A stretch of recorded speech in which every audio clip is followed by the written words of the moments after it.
Hey there. Tonight we're diving into a day in a 19th century California gold mine to see why you wouldn't last till sundown.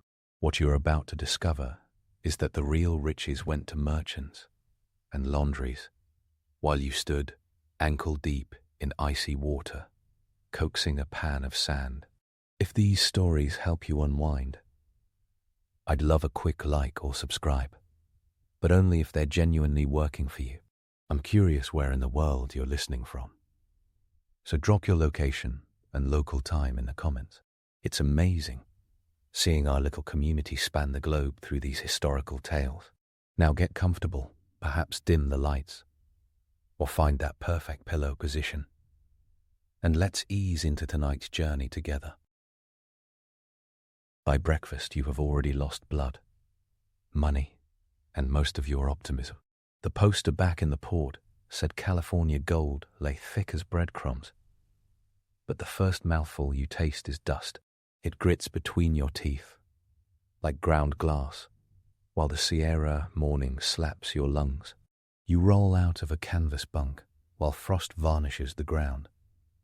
And before you can pretend this is a fun camping trip, a flea parade starts up your ankles.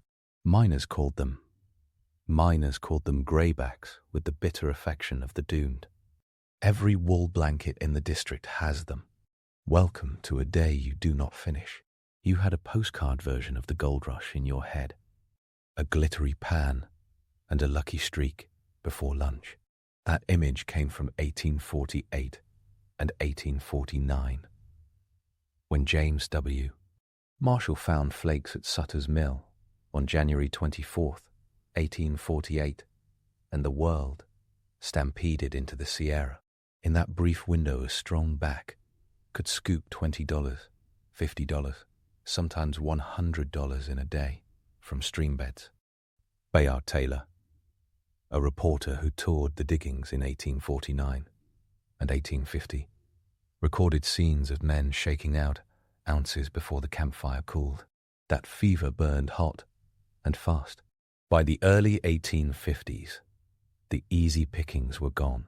By the late 1850s, gold meant rock, not rivers. It meant mines, timber, black powder smoke, and a noise like thunder trapped in a metal barn. Your morning starts with bread that fights back, bacon, beans, and coffee boiled into something that stains the enamel off your optimism. Fresh eggs are a rumor unless you have a week's wages ready. In 1849 and 1849 and 1850, contemporary accounts out of San Francisco and Sacramento pegged eggs at up to $1 apiece when the supply wagons missed the boat, with flour hovering around $1 a pound and butter climbing to $3 or even $5. Louise Clapp, writing as Dame Shirley from the northern mines in 1851, 1852, sketched a grocery list that read like blackmail. Prices settle a bit later with better supply lines through the South America route and across the Isthmus of Panama. But out here in the hills, inflation keeps eating. Your coffee is strong enough to remove paint and thin enough to not be worth the price. And then there's the air. A Sierra dawn in the dry season has bite. Late spring water roars down canyons, but by midsummer, your camp sucks dust through canvas like a foundry. In winter, the rain turns everything to muck and handwriting to mildew. In mosquito weather near the low rivers, chills and fever in 1850s slang meant malaria. Up here, the killers are different. Diarrhea and dysentery get seeded in every hand-dug latrine. A cholera wave in 1850 ripped through Sacramento and Marysville, fed by shallow wells and plank sidewalks that funneled filth like gutters. Miners swap cures in the mornings. Whiskey counts as medicine, which explains a lot about the afternoons. You lace boots thick enough for roots and wet clay. Canvas trousers, stiff with dust and grease. If you are lucky enough to score the sturdy duck pants, sold by Levi Strauss's San Francisco dry goods firm in the early 1850s, You bless the seams. Rivets that make them the modern jeans standard do not arrive until 1873. A patent with Jacob Davis. So your pockets rip, just like everyone else's when you overload them with pipe, plug tobacco, and a few precious candles. A single tallow candle might be 10 to 25 cents in camp. Whale oil dearer, and you will burn through a handful by dusk. You thought gold meant water and sunshine. California laughs, a harsh sound off granite. By this decade, much of the Sierra gold comes locked in quartz. The creeks hold tailings and second chances for the careful. But the real action thunders out of stamp mills. You shoulder a pick and a steel drill and step toward an adit scarred into a hillside. Someone spiked a wooden sign over the portal months ago with a name that wavers between tough and ridiculous. This region does frontier poetry for place names. Rough and ready. Poker flat. You bet. Murderer's bar. The language throws punches for breakfast. Before you go under, a little arithmetic does you in. The United States fixed the gold price at $20.67 per troy ounce in 1834 and leaves it there until 1933. A troy ounce tips the scale at 31.1 grams. An ounce looks like a small handful, a dramatic prize on a shop scale. It pays to imagine it. It pays a lot more to actually weigh it. Problem is, very few men in the 1850s and 1860s daily hauling rock ever see that single ounce of pure metal in one day of labor. In 1849, a lucky streampan man might have washed an ounce or two by lunch. By the mid-1850s, typical takes in the easy digging slid to a few dollars a day. Wages for hired mine labor settle into $2 to $4 a day, plus board by the late 1850s and 1860s in many districts. Depending on skill and the price of water and powder, board means bacon, beans, and that coffee. You are not getting rich as a wage hand. You are getting tired. The surface world fades at the threshold. Adit air smells of damp wood and last night's blast. The Cornish miners from Cornwall, nicknamed Cousin Jacks by everyone who is not them, run the stopes like cathedral masons. They brought vocabulary that sticks to the rock. Footwall, hanging wall, stope, winds, raise. They explain nothing. This is not a union safety briefing. This is piecework gravity. Your light is a candle wedged into a bent bit of iron they call a candlestick or Tommy. Sometimes the men press the candle base into a gob of clay and slap it against the wall. Sometimes they jab the iron in the timber. Open flames in timbered tunnels rack up points in the questionable ideas game. But oil lamps are fussy, and headlamps have not been invented yet. Your hat is felt or leather, and mostly a home for blackened tallow drops. Your first task ruins your shoulders. Drilling can be a one-man single jacking job with a short-handled sledge and a slender steel drill, or a two-man double jacking job where one man holds and twists the steel while the other swings a long sledge. The rhythm is precise and hypnotic. Strike, quarter turn. Strike, quarter turn. Blow the dust, repeat. Skilled men drill feet of hole in a shift, a mosaic of hand-dug pockets where black powder will sit.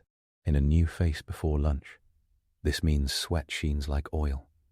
In an old drift, it means mud climbs your leggings. Safety fuse from Cornwall, Bickford's invention of 1831, replaced straw or goose quills decades earlier, which helps your odds. No miner pretends this is safe. Powder kegs roll around, like toddlers with poor impulse control. A charge is tamped with a wooden tool, not iron, and everyone lives by dumb little rules that feel like superstition until the first idiot cracks the wrong rock. Careless hands kill fast. The blast pattern, a rough fan of holes as shallow as 2 feet and as deep as the crew and rock allow, turns a wall into a temporary gun barrel.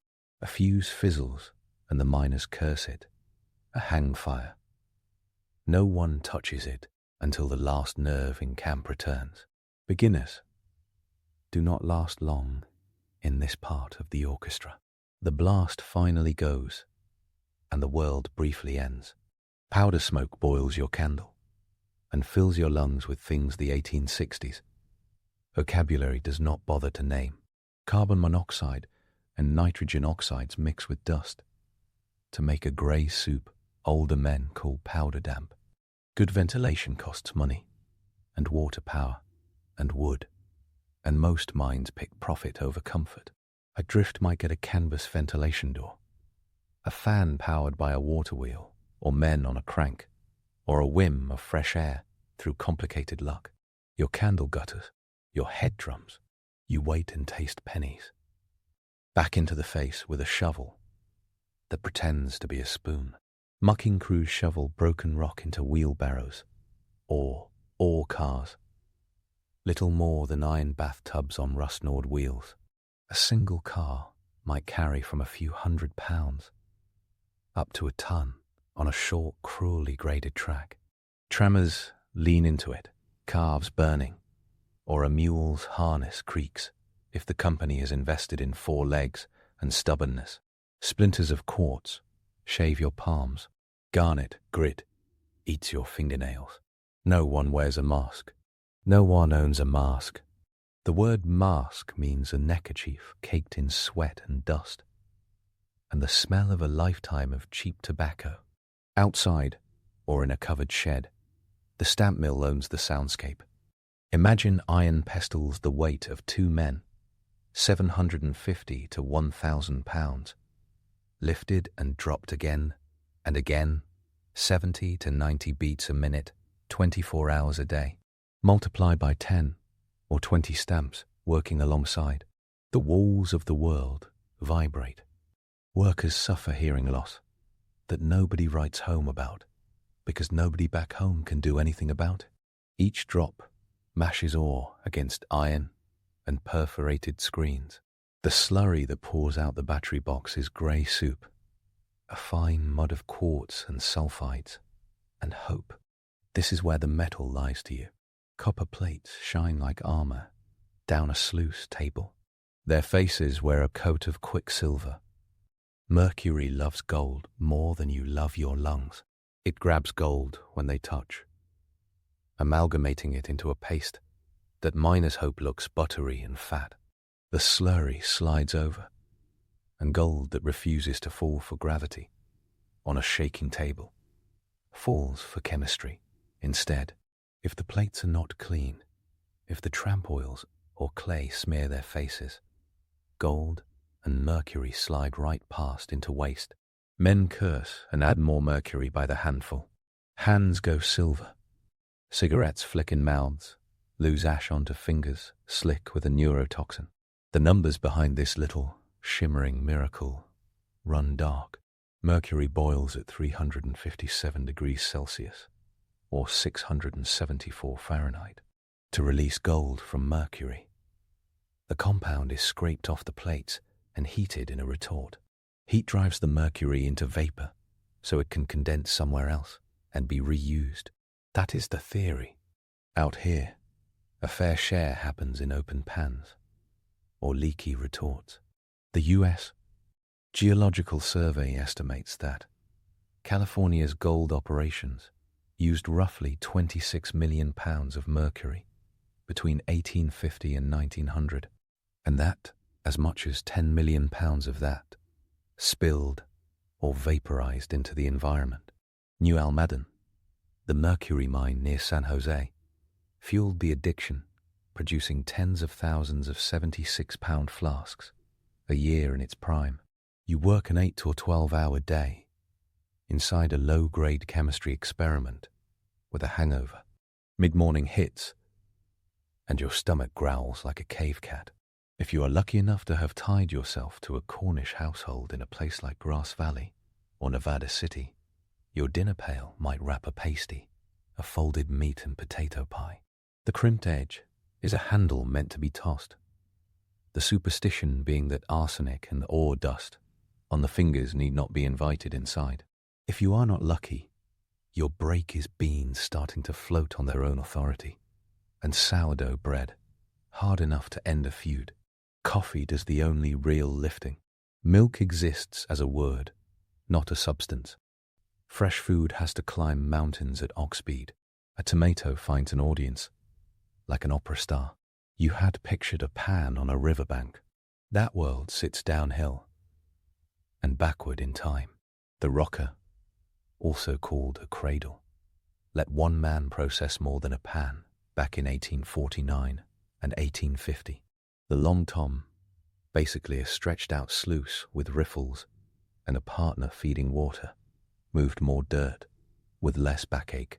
By the early 1850s, men poured quicksilver into riffles to catch the fine gold drifting through. It worked depressingly well. You can thank the long tom era for a lot of the contaminated sediment still winking sullenly from the bottoms of California creeks. And then came hydraulic mining, an 1853 innovation credited to Edward E. Mattison in Nevada County turned hoses and gravity into land-eating cannons. Water snaked down wooden flumes and iron pipe from high reservoirs. At the working face, a giant nozzle. By the 1860s and 1870s, called a monitor, spat, a stream that could flay a hillside off the map. Pressure turns earth into porridge. Millions of tons of gravel crumble. Layer cakes of tertiary river channels collapse into a slurry that gallops through sluices lined with mercury. Some camps measure progress by acres erased. From the 1850s into the early 1880s, hydraulic mines blew more than 1 billion cubic yards of debris into river systems. The figure often cited tops 1.5 billion cubic yards, a biblical flood of silt that raised riverbeds, buried farms in the Sacramento Valley, and forced towns like Marysville to pile up levees like fortress walls. In 1884, Judge Lorenzo Sawyer issued an injunction in Woodruff v. North Bloomfield Gravel Mining Company that effectively ended hydraulic mining that dumped tailings into streams. The Sawyer decision rewired the state in a legal heartbeat.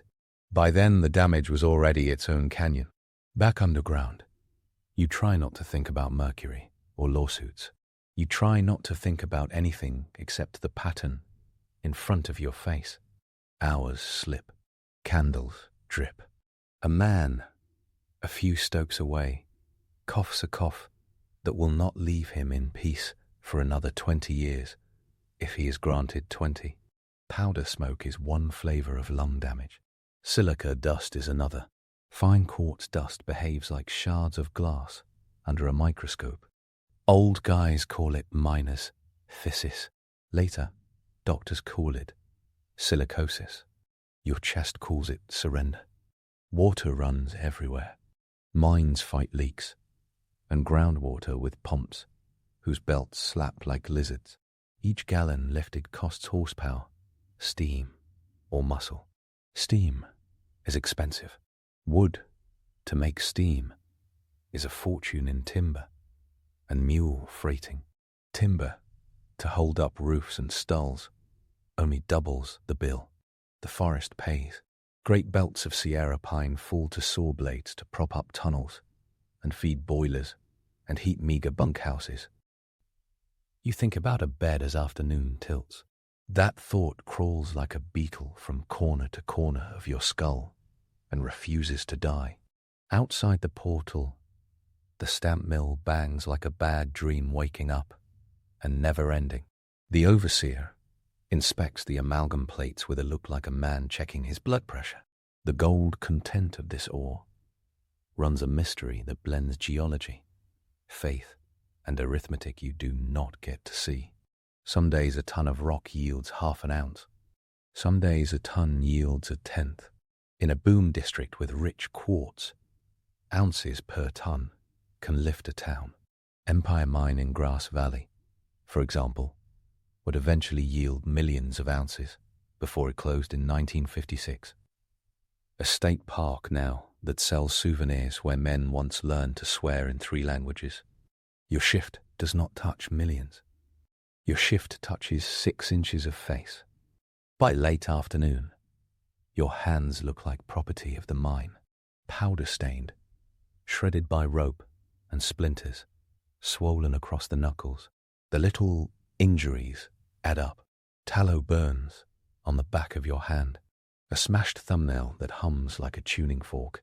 A rock bruise the size of $1. Boots spit new blisters into old blisters.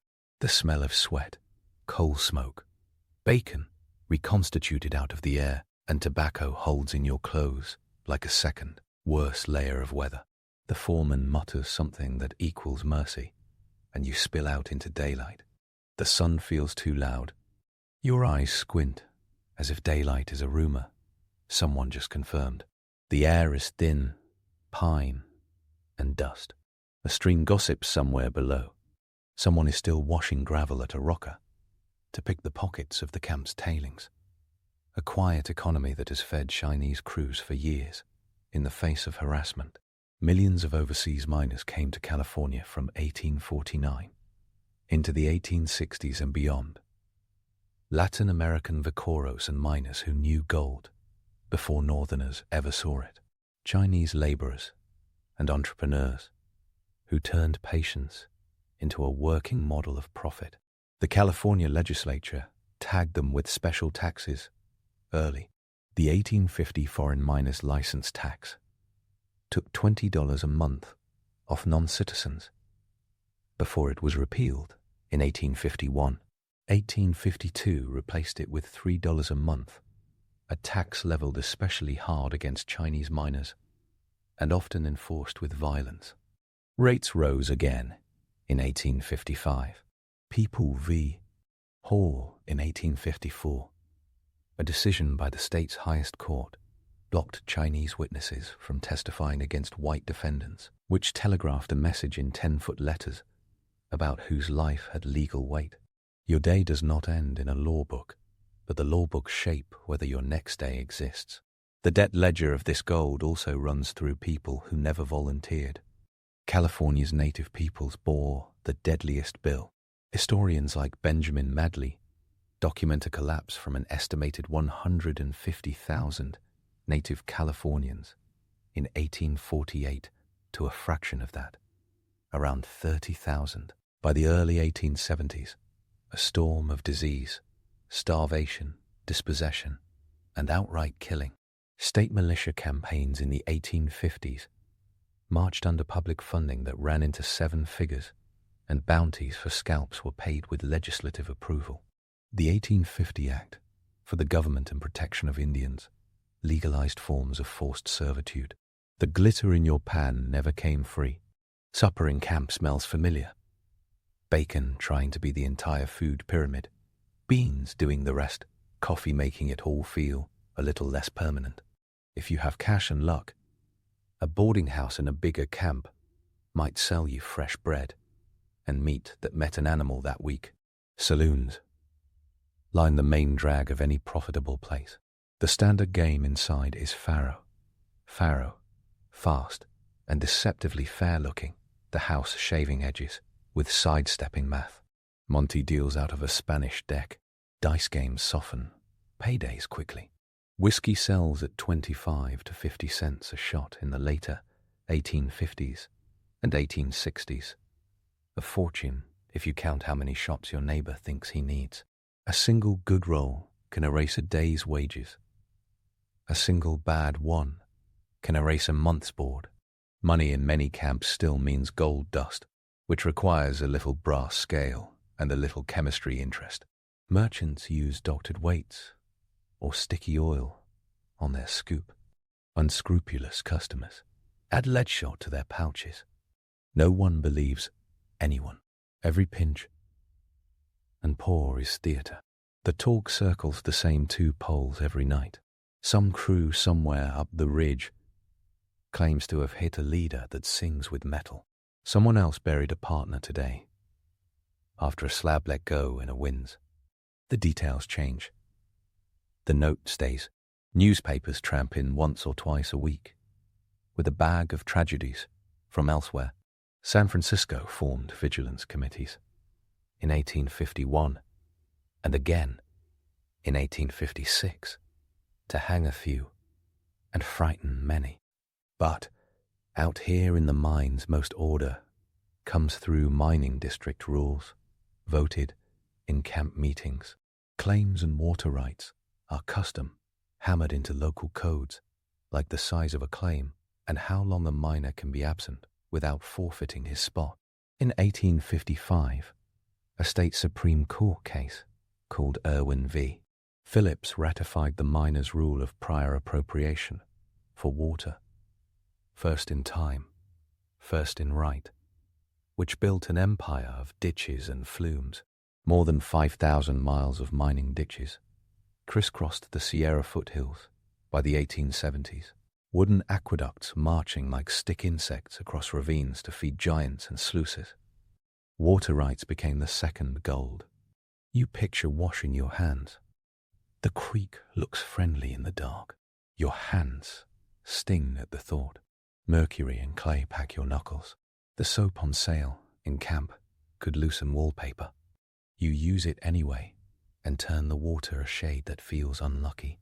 A man somewhere down the row picks a banjo or squeezes a concertina into something wistful. Women's voices are rare music. In 1850, San Francisco's gender ratio soared into double digits of men per woman. In the mining districts, the rates ran even more lopsided. Men pay attention to anything that sounds like the lives they left behind. A letter from home turns a cabin into church. Paper is treasure. Ink is hope. The postage to send a letter east costs a not small slice of the day's wages, and the wait eats months, no matter which ocean or desert your words cross. Your bunk is a stretcher of canvas or planks stamped with the boot treads of every man who trudged past it, trailed by a day like yours. You do the math for the 10th time. Wages today, maybe $3 and change, with a little extra in scrip, redeemable at the company store if you work the wrong operation. Dinner and candles and tobacco chew up half. A pair of boots is a week's work.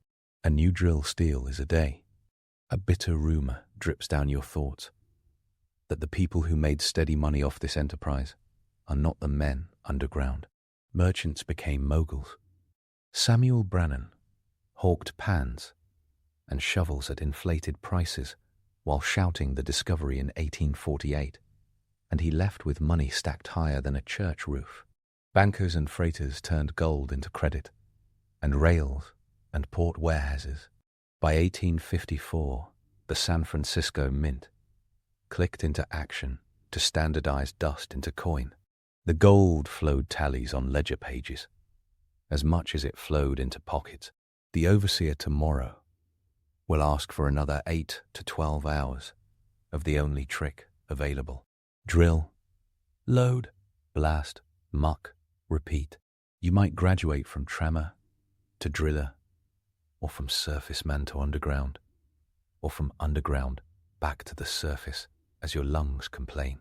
With fortune and skill and investor grace, you could one day work a tribute contract, pay the company a percentage of the ore you raise in return for the rights to a stope, an arrangement that swings between jackpot and ruin.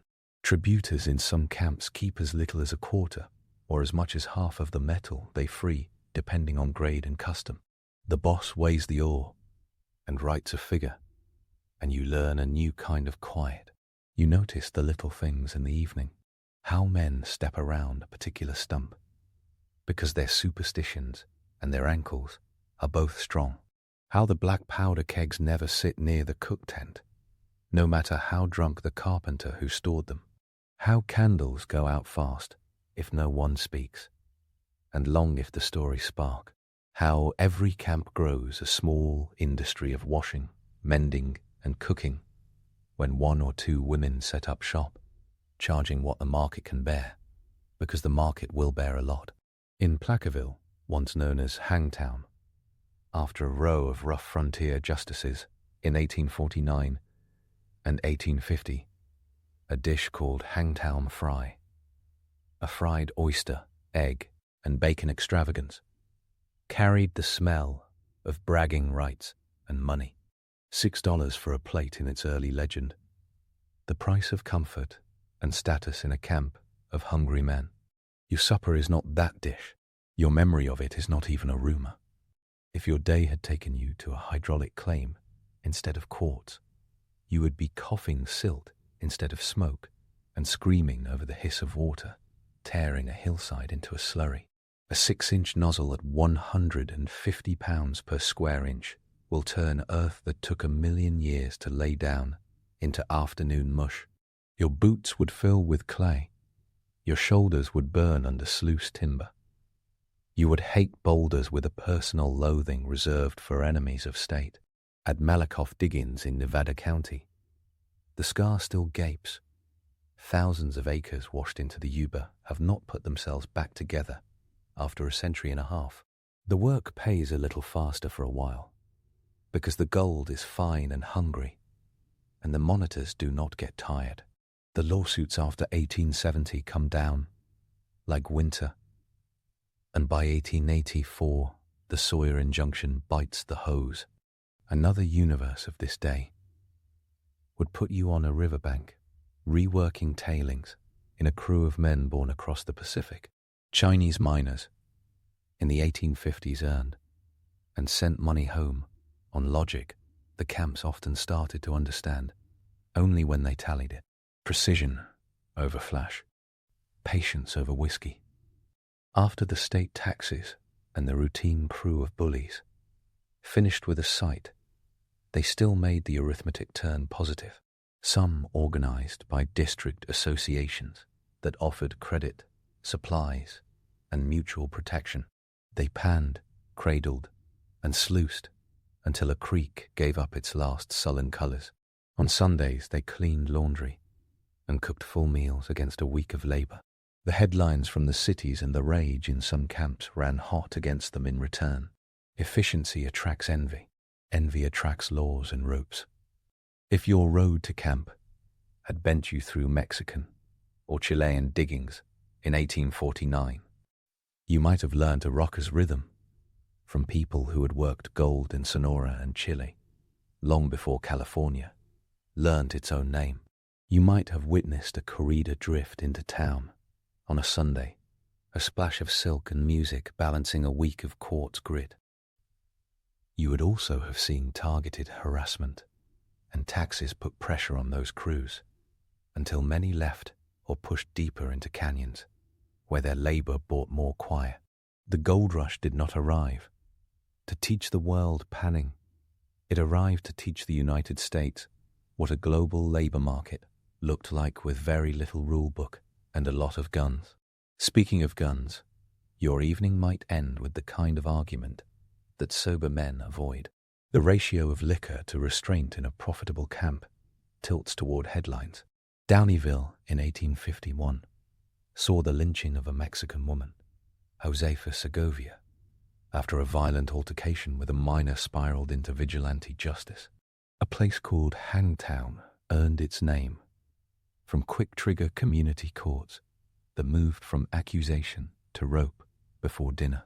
The myth of Joaquin Murrieta, part Robin Hood and part bogeyman, sold newspapers in the early 1850s. A severed head in a jar toured saloons and mining camps for money in 1853 as evidence. The state had nabbed the man himself or a cousin of his story. Spectacle thrives where rules fight to stand. The ledger that totals your day runs longer than a scratch pad. Your body enters in bold type. Your lungs eat dust. Your back lifts a share of the Sierra inch by inch. Your hands adjust to bleeding as an hourly event. Your ears write long complaints that no one but you will ever hear. Your nerves ride a fuse that crackles all morning. Your appetite loots the pantry every evening and still measures thin. Your sleep arrives late and leaves early. Your prospects are better than a starving farmer back east, and worse than a merchant in a counting room in San Francisco. You carry all of that into your blankets and wrap it up in a hope that looks ridiculously similar to the hope that got you out here in the first place. The reason you would not last a day sits in the way the day never ends. The work does not pause long enough for you to admire yourself in a mirror you do not own. It does not yield a dramatic gold lump moment for the camera.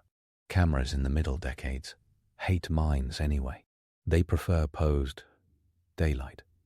They cannot hear the stamps. They cannot smell the powder or the sour wool. They cannot capture the taste of grit in your coffee.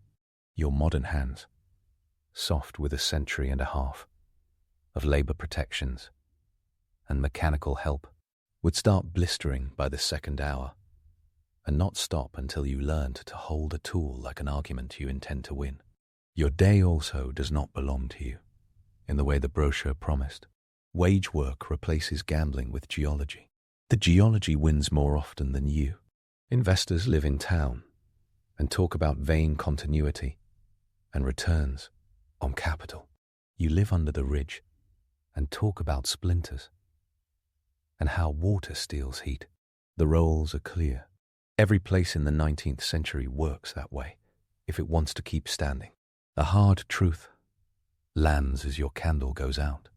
The gold in these hills built railroads, banks, and reputations. Collis P., Huntington and the rest of the Big Four shaped the Central Pacific in the 1860s with capital that traced lines back to gold rush, wealth, and speculation. San Francisco merchants leveraged dust into dynasties. The miners themselves stacked up grave markers, stories, and a few lucky bank accounts. Empire, North Star, Kennedy, Idaho, Maryland. Rock names that wrote check marks across half a century. The California State Mining Bureau, formed in 1880 as a gesture toward organization in an industry that had run on improvisation and bellowed advice for 30 years, eventually publishes bulletins full of prices, yields, and timber plans. You will not be reading them tonight. Your literacy is busy negotiating with your eyelids. The night sits on camp, like a cat on a chest. Wind rattles boards. The creek never shuts up. Somewhere down the grade, a mule objects to reality.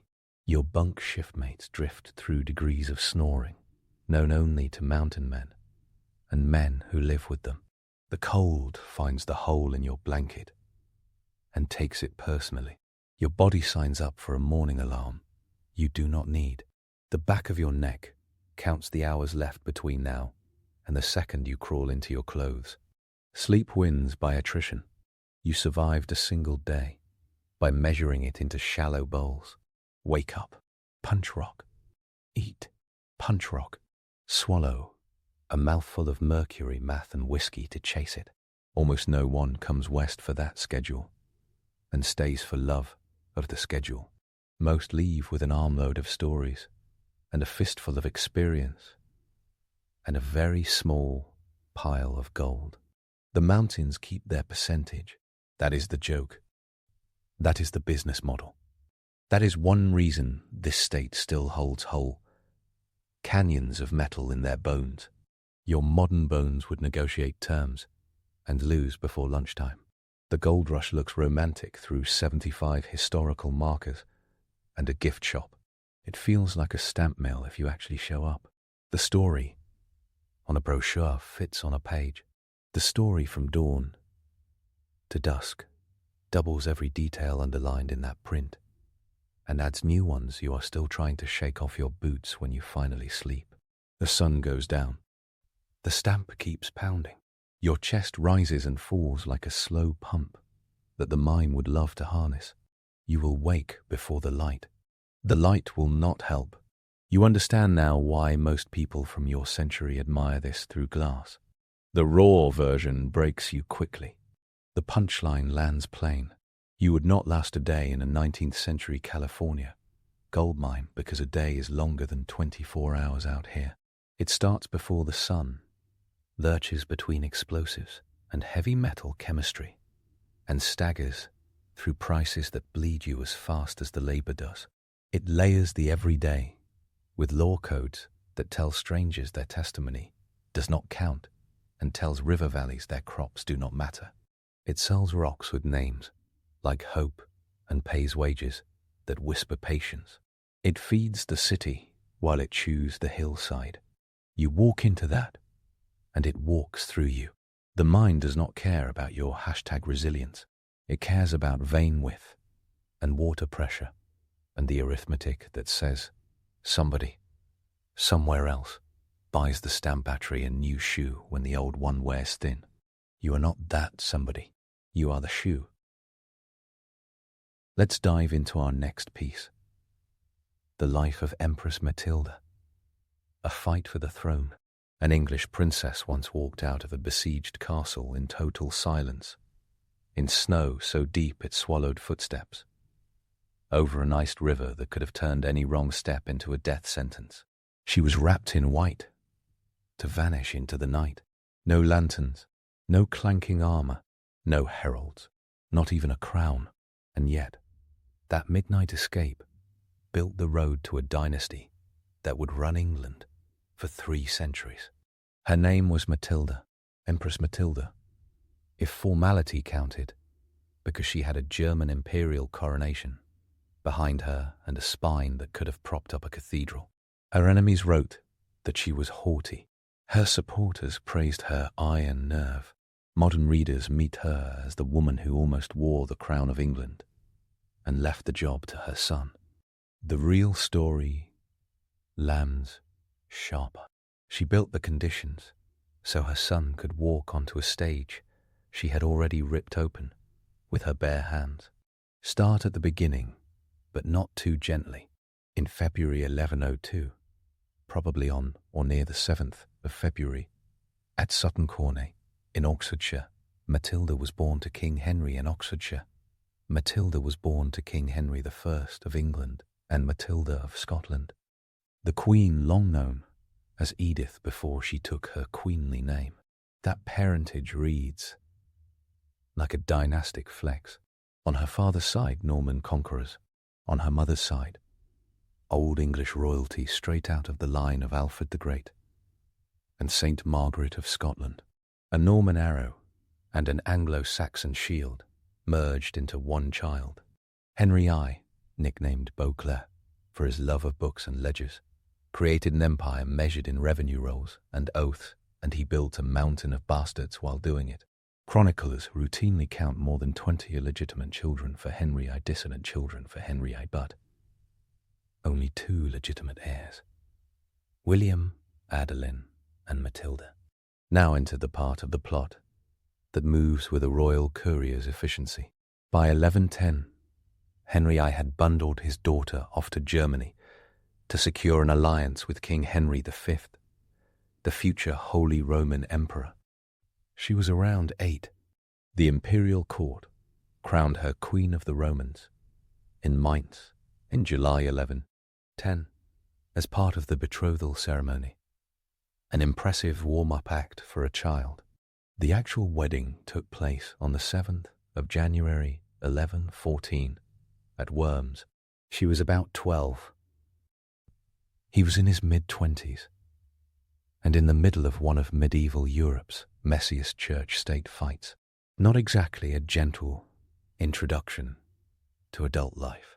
Germany gave her a field education in how power works when everyone insists they alone hold the keys to eternity. Henry V was locked in the investiture controversy, the long war over who gets to give bishops their staffs and rings. Papal envoys glared. Imperial vassals bargained. Cities dealt in gold and hostages. Matilda travelled with Henry in 1117 into Italy, where crowds cheered or rioted, depending on the hour. She stood in churches dense with incense, while quill pens scratched her name onto imperial charters. By 1117, she had a ceremonial coronation in Rome and could rightly use the title Imperatrix. The details of that Roman crowning depend on which chronicler earns your trust, since 12th century writers mixed reporting with loyalty and rumour, like a cup of wine watered for monks. That mixture still counts for something. Even her enemies never denied what she called herself for the rest of her life, Empress. This imperial training did not make her gentle. It made her precise. She learned how to play witness to legitimacy. She learned that a seal on wax could command an army behind it. And she learned that applause evaporates the moment the tax bill arrives. Lessons that were going to matter. Then came the hinge of fate. On the 25th of November, 1120, Matilda was in Germany. Her brother William Adelin, Henry I's only legitimate son, was crossing back to England from Barfleur on the White Ship. The passengers were a who's who of Anglo-Norman youth, boastful, drunk, glittering. The crew allegedly asked for wine instead of mass. The ship set off at night. It struck a rock. Bodies went under fast in freezing water. Chroniclers report roughly 300 souls lost. One survivor staggered ashore, a butcher from Rouen named Berold, according to the 12th century sources.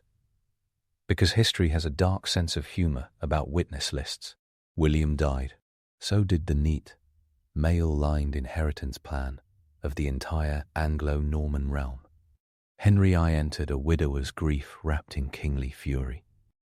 He had lost the vessel that carried his lineage, and the English succession had not yet admitted the idea that a woman could sit alone on the throne and command salutes, not openly. Plenty of Queen's consort had driven policy. Aethelflaed had ruled Mercia a century earlier with real clout. But that was a different constitution and a different age. England under the Normans ran on the fiction of simple solutions, written by men who wanted land, left only to men. Henry I looked around his halls in 1126 and found one legitimate anchor for order, his daughter. So he made them swear. In December 1126, at his Christmas court, he gathered his barons and bishops and forced oaths of allegiance to Matilda as his heir, names that mattered, bent, and placed hands on holy things. Stephen of Blois, the Count of Boulogne, nephew of the king, did it. Robert of Gloucester, Henry's brilliant, illegitimate son, did it. David, her maternal uncle and King of Scots, reinforced the pledge north of the border. Oaths were sworn again in 1127 as Henry toured Normandy, because he understood momentum and also understood that a single oath heard once is a rumour, while repeated oaths become public law. William of Malmesbury describes the ceremonies with a lawyer's delight and a poet's occasional smirk, and his account feels like standing at the back of the hall while the candles drip and the room learns its next several decades of problems. Then Henry arranged the Anjou marriage. The play seemed obvious to him. Normandy and Anjou had wrestled each other like older brothers for generations. Marrying Matilda to Geoffrey, the teenaged Count of Anjou, nicknamed Plantagenet for the sprig of broom, Plantagenista, he wore as a personal emblem, looked like engineered peace. The wedding took place on the 17th of June, 1128 at Le Mans. She was 26. He was 15. Europe barely blinked at that age gap, though it would have set entire modern comment sections on fire. Henry! I saw an alliance. Matilda saw a boy who needed to grow up fast. The new couple then tested the marriage with the subtlety of two steel rods grinding in a lathe. They fought. They reconciled. They separated again. Henry I ordered and threatened. Everyone sulked and then tried again. Only when 2 sons arrived did the arrangement settle into something that looked like forward motion. Henry, later Henry II, was born on the 5th of March, 1133, in Le Mans. Geoffrey came in 1134. William arrived in 1136. Now, the king died. Henry I ate lampreys against his doctor's orders. The fish were a royal addiction. He fell ill and died on the 1st of December, 1135, at Lyons-la-Forêt in Normandy. The kind of death that armies call a window. Normandy knew what this meant. England knew too. Succession means speed. News outruns loyalty when ships catch the right wind.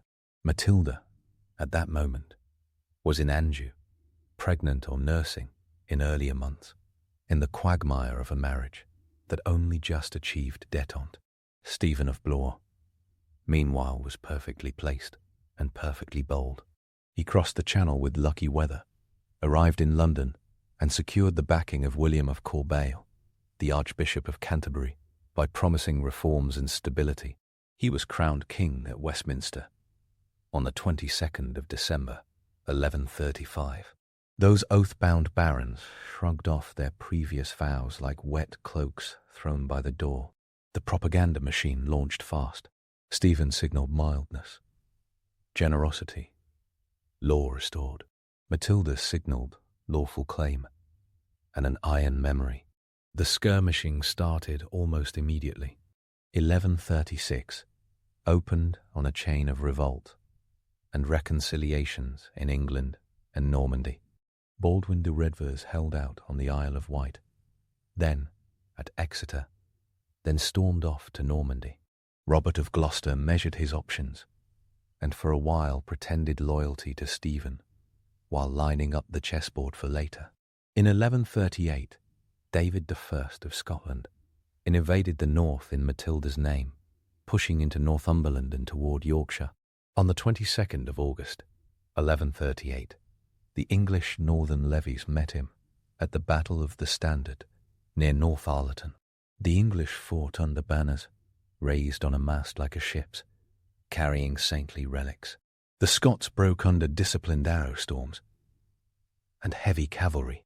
David retreated but remained a factor, because politics has a long memory for family loyalty, and frontiers do not stay politely still. Matilda made her own move in 1139.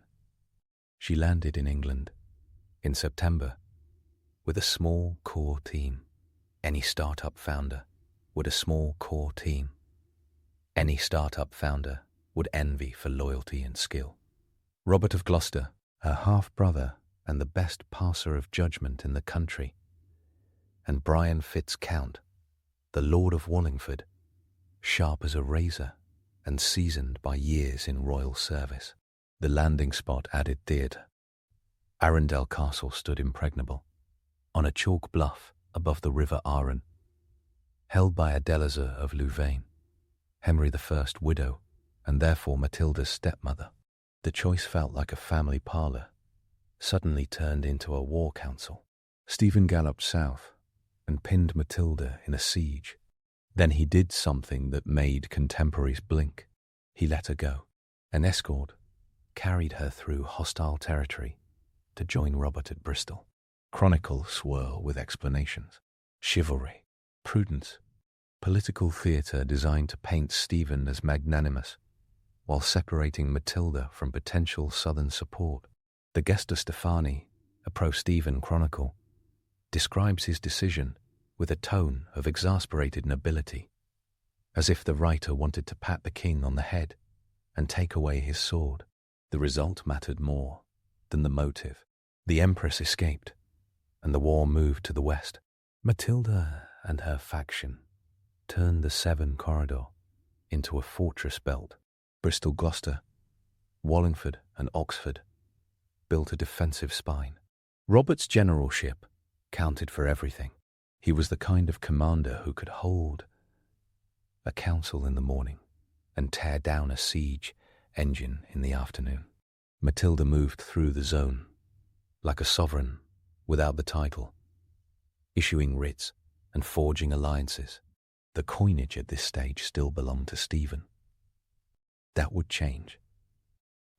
Then February 1140, one landed, like a hammer, on Candlemas, the 2nd of February. At the Battle of Lincoln, Stephen fought against a coalition backing Matilda. The fight broke on ground, churned by winter. Stephen stood in the middle of the crush, taking blow after blow until his sword shattered. He switched to a battle axe. The Gesta Stephani paints that moment in bronze and light, giving the king the look of a paladin in a song. It did not matter. He was overwhelmed and captured. The Empress's rivals were suddenly leaderless. Stephen spent the next months in chains held by Robert of Gloucester's men, shuttled toward Bristol. Power shivered and then flowed toward Matilda. What followed was astonishing and maddening. Matilda marched into Winchester. Henry of Blois, Stephen's own brother and the Bishop of Winchester, pivoted. On the 7th of April, 1141, at Winchester Cathedral, he presided over a council that acknowledged Matilda as Domina Anglorum, Lady of the English. The title was artfully designed. It signalled rule, without preempting a formal coronation that would require London and Westminster. She began to act as queen. She shifted sheriffs, called in debts, and, crucially, minted coin. Silver pennies reading Matilda, Imperatrix, all variants recognizable as her imperial title, emerged from her newly controlled mints, including Oxford. Coins matter because they are pocket-sized proclamations. Every market saw her claim, struck in, thin, ringing metal. The path to Westminster looked open. Then London turned into a reactive volcano. She entered in late spring, 1141, and was received. The city was rich and stubborn, filled with merchants who tracked debt like hawks track prey. Matilda needed taxes. London liked exemptions. She insisted on the rights of the crown, as Henry I had understood them. The Londoners wanted Stephen's gentle promises. Negotiations fell apart in a tangle of pride and urgent deadlines. On the 24th of June, 1141, bells rang across the city. The sound meant uprising. Stones flew. Market streets turned violent. The Empress fled. It happened fast.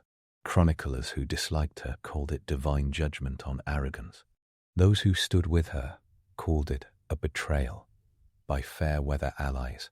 The truth reads, like a political lesson, printed in cold ink. Power without allies inside the capital does not stick. Her opponents rallied behind Stephen's wife, Queen Matilda of Boulogne, a political force in her own right. The two Matildas began a chess match with real blood. The next pivot came at Winchester in September 1141. The Empress had returned to the region to pressure Henry of Blois into full-throated support. The Queen and William of Ypres, Stephen's Flemish captain, encircled Winchester instead. Supply lines snapped. Panic slowed messengers. Retreat became a rout. On the 14th of September, 11/14th of September, Robert of Gloucester was captured, covering the withdrawal. The entire political situation inverted in an afternoon. Matilda still held Stephen. Stephen's people now held Robert. Neither side could operate without their champion. In November 1141, the two were exchanged. Stephen walked out. Robert walked back. The war reset, like a board game no one could finish. The country sank into what the Peterborough Chronicle famously called a time when Christ and his saints slept. That line, recorded in a 12th century hand as an extra bitter note against tyrants and mercenaries, rings across the centuries because it feels like a village-level scream. Not everywhere collapsed. Much of eastern England farmed and traded under Stephen's men. Much of the west functioned under Matilda's courts. But fracture lines deepened. Castles sprang up like weeds in a field after rain. Adulterine castles, illegal builds without royal assent, dotted the landscape by the hundreds. Garrison captains extorted their regions. Hostages changed hands. Ransoms became a revenue stream. And still, Matilda held on. She governed where she could. She rewarded those who bled for her. In November 1141, she made Miles of Gloucester the Earl of Hereford, a recognition knotted to the reality that Miles controlled the marches and deserved both title and responsibility. She created Reginald de Dunstanville, another of her half-brothers, Earl of Cornwall. She pushed legal proceedings that read like mock versions of Henry I Strong rule, but still mattered in the shires that followed her seals and sheriffs. She negotiated with churchmen, Theobald of Bec, Archbishop of Canterbury, after William of Corbeil, moved carefully, and Matilda worked every channel available. None of this looked glamorous. It looked like survival. Winter 1142 gave her the scene that would lock itself into folklore.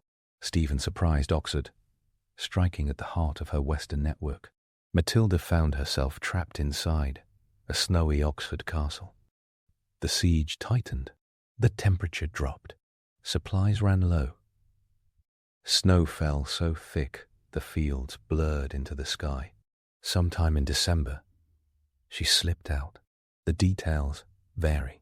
William of Malmesbury and the Gesta Stefani agree on the essentials. She left by night. She walked across the frozen Thames to Abingdon. She wore white to blend into the snow. Her small escort moved without noise. She made it to Wallingford, the dependable hinge of her entire front. History does not always owe colourful scenes to those who deserve them. In this case, it paid out. The image of a royal figure tiptoeing across a white world belongs in illuminated margins and on modern thumbnails, and it happens to be true enough to stand without glitter. After that escape, the war ground on. Robert of Gloucester died on the 31st of October, 1147. That loss cut the coordinating brain from Matilda's faction in England. Strategic genius has no easy replacement. Around early 1148, Matilda left England for Normandy and never returned. She did not retire from politics. She changed the line of attack. She turned to administrative power and to the education of her son, Henry, who by then had the stamina of a campaigner and the appetite of a statesman. Henry moved fast by the standards of the era. He visited Scotland and was knighted by King David I in 1149 at Carlisle. In 1150, still in his teens, he was invested as Duke of Normandy with the support of Norman aristocrats who had calculated that youth plus legal claim beat Stephen's decade-long stalemate. In 1151, Geoffrey of Anjou died on the 7th of September, leaving Henry control of Anjou and Maine. The next year delivered the detonator. On the 18th of May 1152, Henry married Eleanor of Aquitaine, the Duchess, who had just divorced King Louis VI of France. Suddenly a teenager with a mother called Empress and a teacher called Anjou possessed the vastest collection of French lands under one man since the Carolingians. Anjou, Maine, Touraine, and Aquitaine, on top of Normandy, turned Henry into the most powerful vassal any king of France had ever tried to rein in. The chessboard in England began to wobble. Stephen still wore the crown, but the succession was emptying under his feet. His son Eustace, Count of Boulogne, expected to inherit. Henry planted armies in southern England instead. By 1153, the great lords were tired of living in garrison and counting their wars by the Christmas courts they missed. Negotiations at Wallingford in the summer of 1153 cleaned the slate.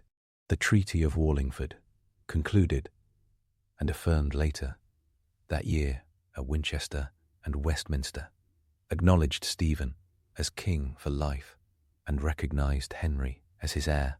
Eustace died in August 1153 during the talks, an event that removed the angriest opponent to compromise.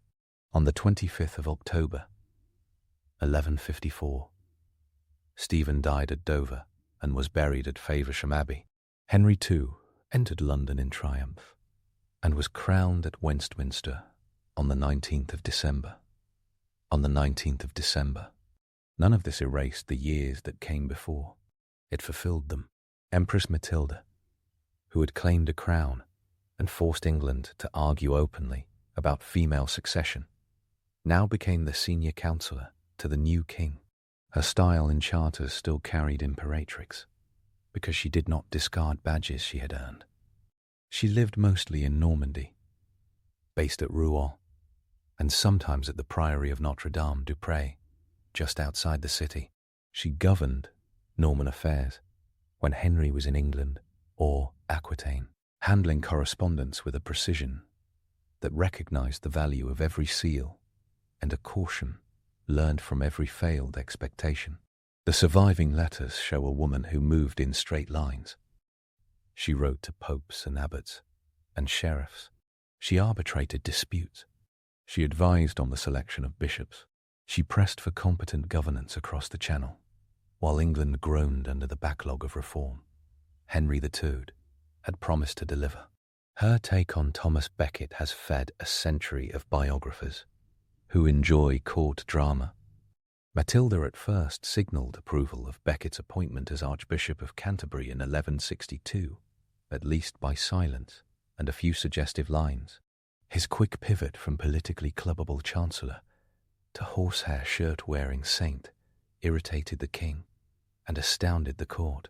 Matilda disapproved of showy extremity. Her letters in the 1160s to Henry and to churchmen show an instinct towards settlement. Law mattered. Displaying dramatic holiness did not secure property rights or tax regularity. She favored outcomes that preserved royal justice and avoided spiritual catastrophe. She was the person in the room who reminded everyone that the realm needed income and courts more than it needed any single man's purity act. That pragmatism remains one of her signatures. She died on the 10th of September, 1167, at Rouen, and was buried in Rouen Cathedral. The epitaph records the image she preferred: the world to remember, daughter, wife, mother of kings. In Latin, it runs as a triad that hits like a drumbeat. Great by birth, greater by marriage, greatest in offspring. Clean lines, no apologies. That sums up the frame. Now watch the details throw light forward. The rumour that she never smiled sits comfortably in male pens from the 1140s, and it deserves a sardonic eyebrow. Henry of Huntingdon, William of Malmesbury, the anonymous Gesta Stephani, and later compilations preserved by John of Worcester, all echo a tone.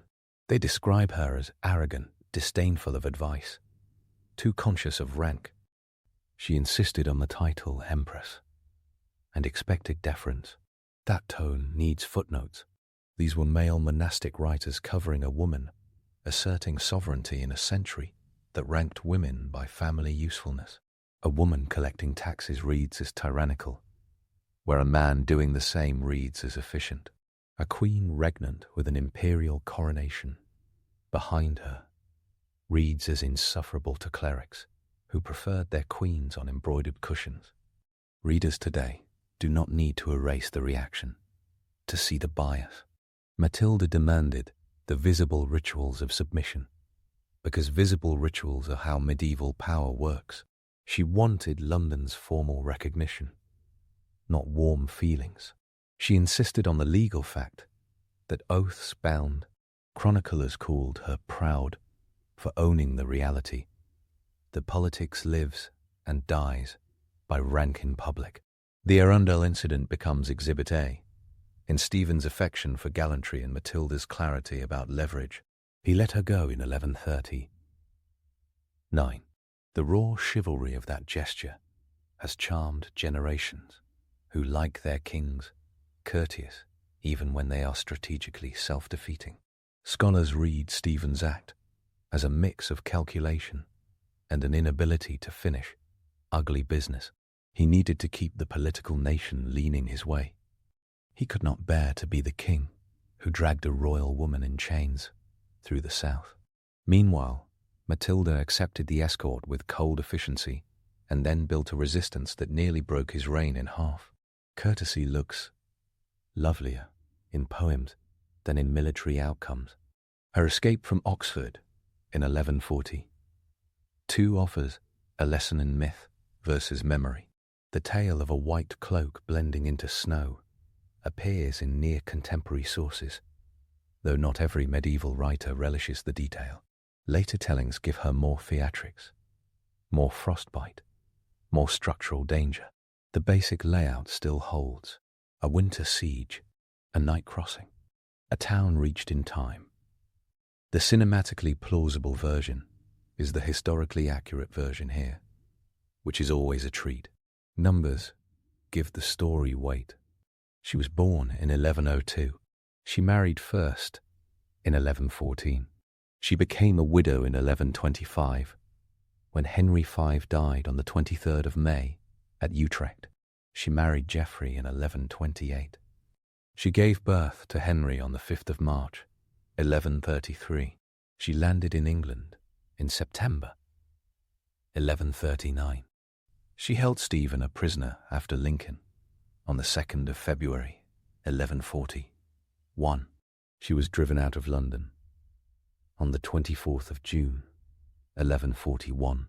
She lost the advantage at Winchester on the 14th of September 1114th of September 1114th of September. She fled Oxford in December 1142. She left England in early 1148. She died on the 10th of September 1167. These dates belong in any narrative because they spare the story from turning into mood. Another set of numbers sounds like iron and hammers. Coins minted under her authority survive. They read like manifestos too short for parchment. Oxford's penny labels her imperatrix because she did not come to rule as a countess by the grace of a king. She arrived with a German coronation and the memory of men kneeling to seals they had sworn to obey in 1126 and 1127. Medieval coinage matters because it circulates the face and name of authority into bristling markets and quiet manners. Every sale in those regions carried her name and made merchants choose who they believed was king. In the 1140s, that choice was not rhetorical. It was a bet placed in silver. Now, the big question that modern profiles love to pretend to answer with certainty, but that requires exactly no question mark to lay out. Would she have made a better monarch than Stephen? England got a sample period in 1141. In those weeks when Stephen was in chains and Matilda sat at Winchester with Henry of Blois nodding along, she governed with the strictness of Henry of Blois, nodding along. That strictness felt like salt in a wound to men who had enjoyed Stephen's generous grace. She punished enemies and insisted on formalities. She probably would have given England firmer justice and fewer illegal castles. She also would have stared down noble sulks until they submitted, which would have looked like outrage in more clerical ink. The country reacted to her demands as if she had arrived to ruin their holidays. The uncomfortable truth continues to glower in royal histories. Firm government rarely reads as charming. But wait, her legacy refuses to stay inside personality debates. Her sons stand as the longer story. Henry II's reign brought the legal reforms that lawyers still study, the Angevin Empire that grew from his marriage. To Eleanor placed an English king over an expanse of territory that made the Capetian kings of France grind their teeth at night. The intellectual life around his court fed into the schools that produced the common law, and none of that looks likely in the 1150s without the groundwork laid by a woman who, in the early 1140s, turned England into a classroom about what oaths mean and who gets to wield seals on parchment. She worked with men who paid for their loyalty in blood and prisons.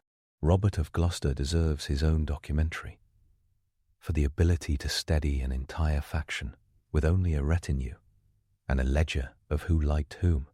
Brian Fitzcount at Wallingford did not fold even when his neighbours found it easier to turn their coats with the days. John Fitzgilbert the Marshal, a hard man with an eye for the long bet, held royal roads against local terror, and then watched his own son, William Marshal, become the greatest tournament knight in Europe and a regent who saved the realm a generation later. The line from Matilda to Magna Carta runs through that household. Not airy, very direct. Contemporary voices preserve the heat of the thing.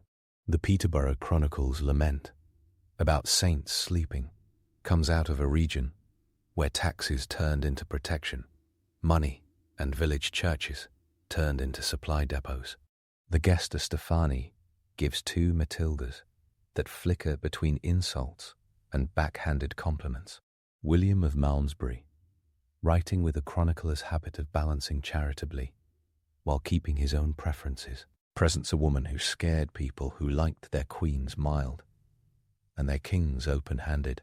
Orderic Vitalis, a monastic historian, entrenched in Normandy, monitors the Anglo-Norman world like a concerned uncle at a dangerous party. Reading them all at once feels like standing in a room full of partially true gossip. Sorting the bias yields a shape. Matilda insisted on law. Stephen preferred peace. The country needed both, and got neither consistently for nearly 20 years.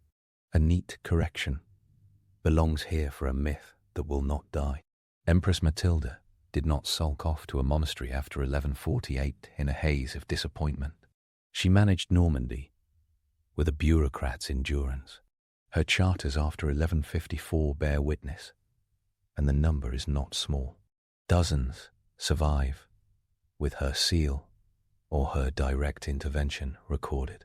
She assisted foundations, protected shipping, and kept fortresses legal when the iron economy of the mid-12th century made every lord dream of his own personal tower. She argued for measured church appointments. She possessed the boredom tolerance. Necessary to sit through hour after hour of litigants complaining about mills and fisheries and parish boundaries. That stamina rarely wins. A colourful epithet. It keeps realms running. She also, without apology, curated her own memory. The epitaph at Rouen sets the rhythm. Daughter of a king, wife of a king, mother of a king. She chose a definition that bends gendered history into a triumphant loop.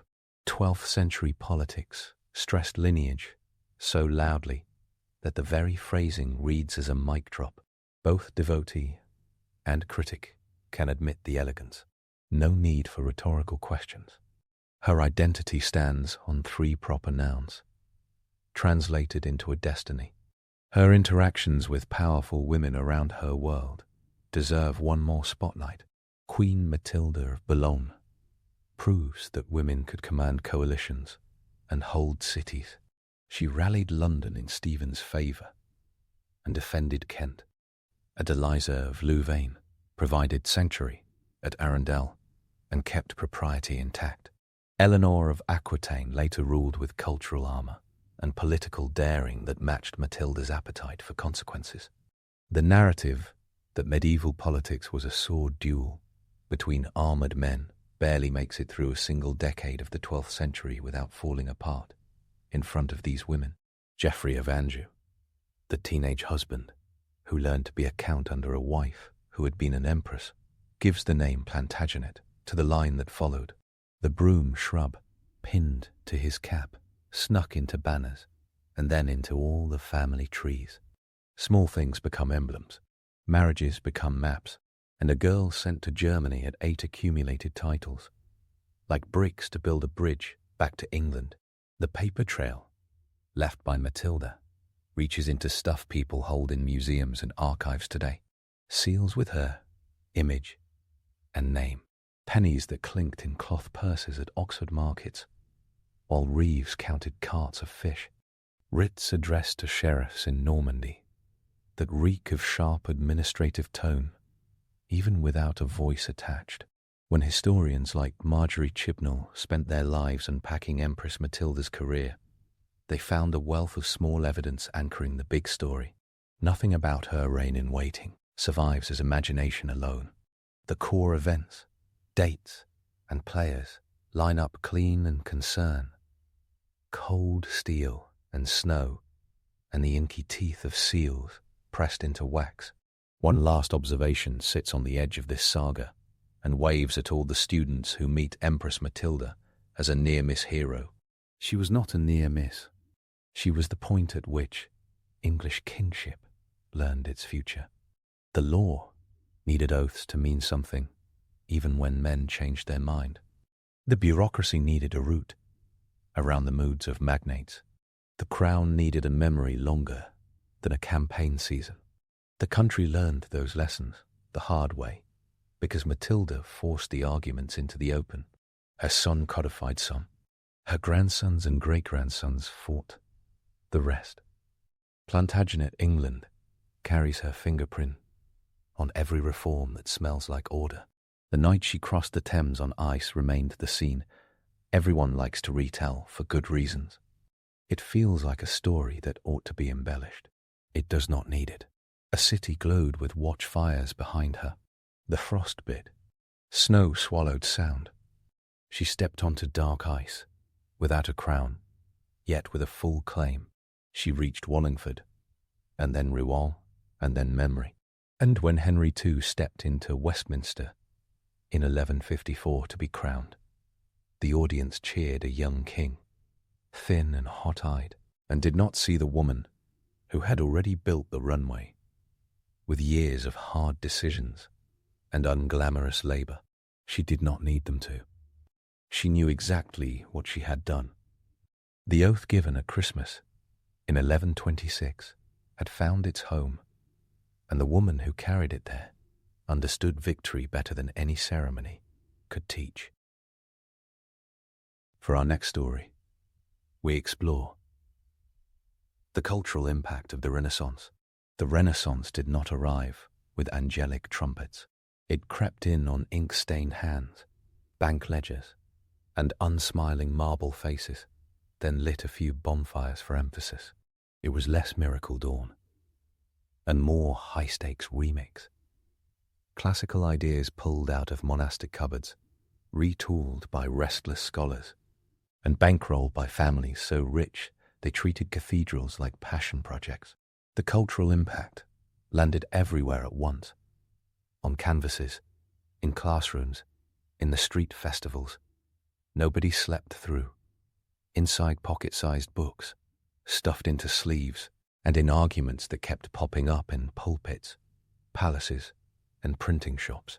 The drama stretched from Florence to Antwerp, to Istanbul, and far beyond, a Europe-wide mood, swing with billable hours, Latin quotations, and the occasional riot. Start in Florence, around 1401. The Black Death still sat heavy in civic memory.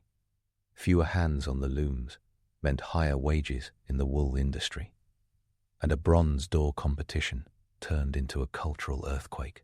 Lorenzo Ghiberti and Filippo Brunelleschi both submitted panels depicting the sacrifice of Isaac. Ghiberti's panel won the gig for the baptistry, all elegant grace and controlled movement. Brunelleschi lost, sulked in spirit, and pivoted toward a problem so arrogant it sounded like a dare. The cathedral's vaulted dome. Construction on Santa Maria del Fiore had started in 1296 and left a yawning hole. The city needed a roof. Brunelleschi needed redemption. By 1436, he had laced that 8-sided monster with a double shell brick lattice and a herringbone pattern that snapped weight into place without cumbersome scaffolding. The set piece became a skyline mic drop and a civic victory lap. Even decades later, tourists craned necks and artisans muttered about genius while checking the mortar seams. Between those brick courses and the river Arno sat the engine room. Money, the Medici Bank under Cosimo d' Medici opened branches from Florence to Rome, Venice, Milan, Geneva, Bruges, even London, navigating papal politics and exchange rates with nerves of steel and an auditor's patience. By the 1430s, the Medici controlled a network that laundered civic pride into stone and fresco. Interest had to dodge church bans, so bankers made profit look like fees and currency exchange differences. Artists, scholars, and architects found themselves drafted into a new kind of soft power politics. Cosimo funded libraries, commissioned works for churches and palaces, and financed translations of Plato, turning belief in beauty and utility into one continuous business plan. In the studios, paint and ideas recombined, like chemistry experiments. Donatello cast a freestanding nude bronze David in the 1440s, something nobody in Western Europe had seen since antiquity. Casually left the chat. The piece stood in a Medici courtyard, like a rumor made metal, a human body rendered as both civic virtue and private statement. Botticelli painted mythic allegories in the 1480s, Primavera and the birth of Venus, for Medici circles where philosophers and poets passed ancient gods for modern meaning. Ultramarine blues, mined from Afghan lapis, cost so much that contracts spelled out who paid for the pigment, like a prenup for color. Painters signed works more often, crafted self-portraits that looked like brand management, and pitched skills across borders.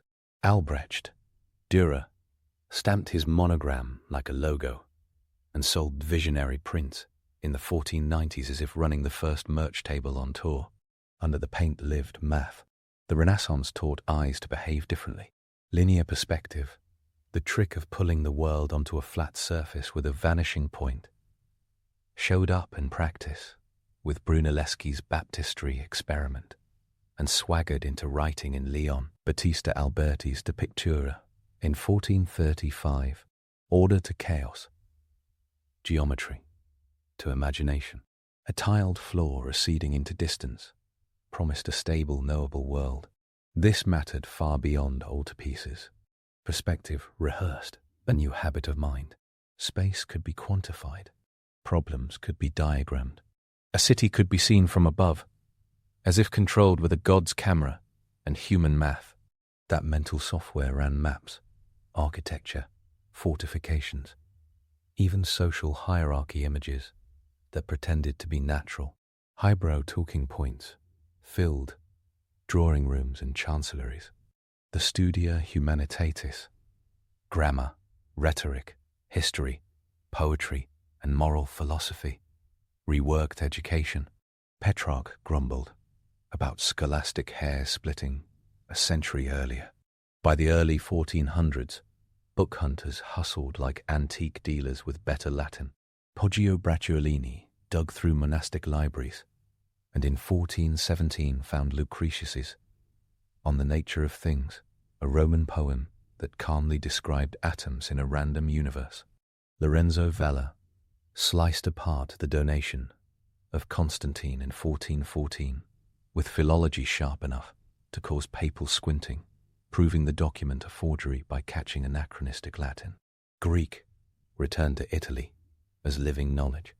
Manuel Chrysoloras taught in Florence from 1397.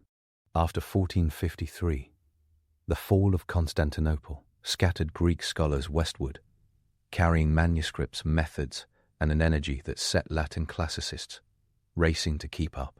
Marsilio Ficino, funded by Cosimo, translated Plato, and swerved toward Neoplatonic mysticism with the confidence of a man writing cosmic manuals for statesmen. Giovanni Pico della Mirandola drafted an audacious oration in 1486 that later readers inflated into a full-blown anthem for human potential. Even though the papacy shelved some of his theses and Pico died at 31, Renaissance optimism loved a slogan and tolerated footnotes selectively. But wait. Ink hit paper and the brakes failed on the old information regime.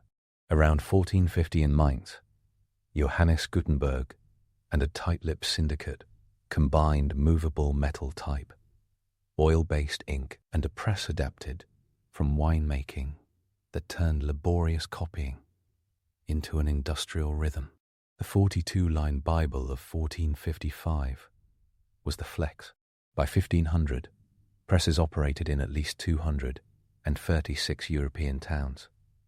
Scholars estimate 27,000 to 30,000 editions in the incunabula period, producing something between 8 and 20 million books.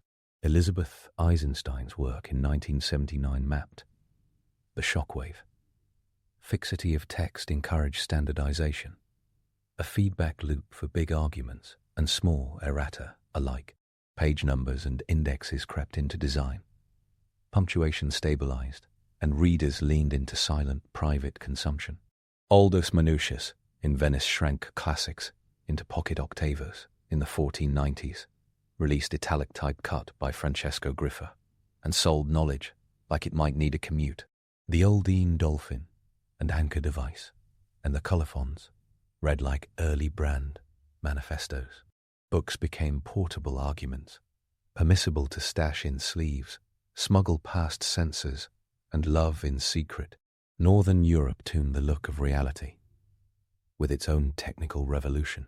Jan van Eyck's work in the 1430s pushed oil painting to an exactness that turned fabrics, pearls, and glare into microdramas. The Ghent altarpiece, completed 1432, rendered God, saints, and vegetation with a hyper-clarity that made viewers feel complicit in seeing too much. Albrecht Dürer, born 1471, in Nuremberg, blended Italian perspective and northern precision, then weaponized copper plates and woodcuts. His Apocalypse series of 1498, his Adam and Eve of 1504, and that smugly brilliant 1500 self-portrait tracked a mind-building of global audience, decades before the term existed. Hans Holbein the Younger painted ambassadors with anamorphic skulls and stuffed the backgrounds with instruments and books like a Pinterest board for power. Visual literacy flew north in crates of prints and south in stacks of manuscripts. Politics absorbed the new tone like a sponge near a wine spill. In 1513, Niccolò Machiavelli wrote The Prince after the Florentine Republic fell and the Medici returned. The book treated statecraft as a human construct, powered by necessity, fortune, and calculation, not a moral instrument, guaranteed divine protection. The text ran thin and sharp as a stiletto. The cultural impact stretched past cynical advice. Once the state looked human-made, people could redesign it, criticize it, and weaponize it with memos. Chanceries hired secretaries trained in rhetoric and classics. Diplomatic letters read like plays with high budgets. Bureaucracy slimmed the world into files. Artillery forced masonry to cower. Star-shaped fortresses spread across Italy and beyond, designed by engineers like Francesco di Giorgio Martini, who traded manuscripts of drawings like classified documents. The artist-engineer became a job description, a person who could draw a Madonna and a cannon without changing pencils. The church still owned Sundays and many weekdays, but new media shoved in. Martin Luther's 1517 disputation launched a pamphlet storm that historians like Andrew Petgry counted by the millions in the 1520s and 1530s. Woodcuts turned theology into political cartoons people could laugh at or burn. Erasmus of Rotterdam published a Greek New Testament in 1516 that allowed for a more accurate Latin translation, an act of scholarship that undercut socciership, that undercut centuries of tradition while insisting on piety. Thomas More released Utopia in 1516 from Antwerp's presses, a humanist satire that folded moral critique and travelogue into a genre so slippery even modern readers argue about the intended seriousness. The Council of Trent, 1545-1563, later tightened liturgical and artistic discipline, and the Index Librorum Prohibitorum appeared in 1559, trying to force a lid onto volcanic print culture. Printers asked for privileges and licenses. Authors navigated patronage, censorship, and the black market with the flexibility of street performers dodging constables. Music drifted into this story like a velvet wave. In 1501, Ottaviano Petrutru in Venice published the Harmonis Musicis Odecaton, the first large-scale collection of polyphonic music printed with movable type. Josquin presses, compositions, circulated as paper ambassadors. Choir lofts argued about dissonance and clarity, and domestic music-making blossomed as lutes went gently out of tune in all the right rooms. Later legends transformed Giovanni Pierluigi de Palestrina into the savior of polyphony at the Council of Trent, a myth modern scholars debunk, but the general effect still tracks. Sheet music multiplied, style shifted, and people experienced complex sound at home with a frequency never before possible. The Renaissance walked into kitchens and gardens too. The Columbian Exchange pumped new plants, and tastes through Europe starting in the late 15th century. Sugar leaped from elite spice to mass craving as Atlantic plantations expanded in the 16th century. Chocolate hovered at the edges by the late 1500s as a curiosity more than a staple. Tomatoes entered European gardens but remained a botanical flirtation until the 17th century. Pepper prices fell after Vasco da Gama reached India by sea in 1498, pulling European trade routes out of Venetian and Mamluk hands. Exact numbers jitter by source, but the trend held. Spices reached northern tables with fewer middlemen, and Venice felt the bruises across its ledgers.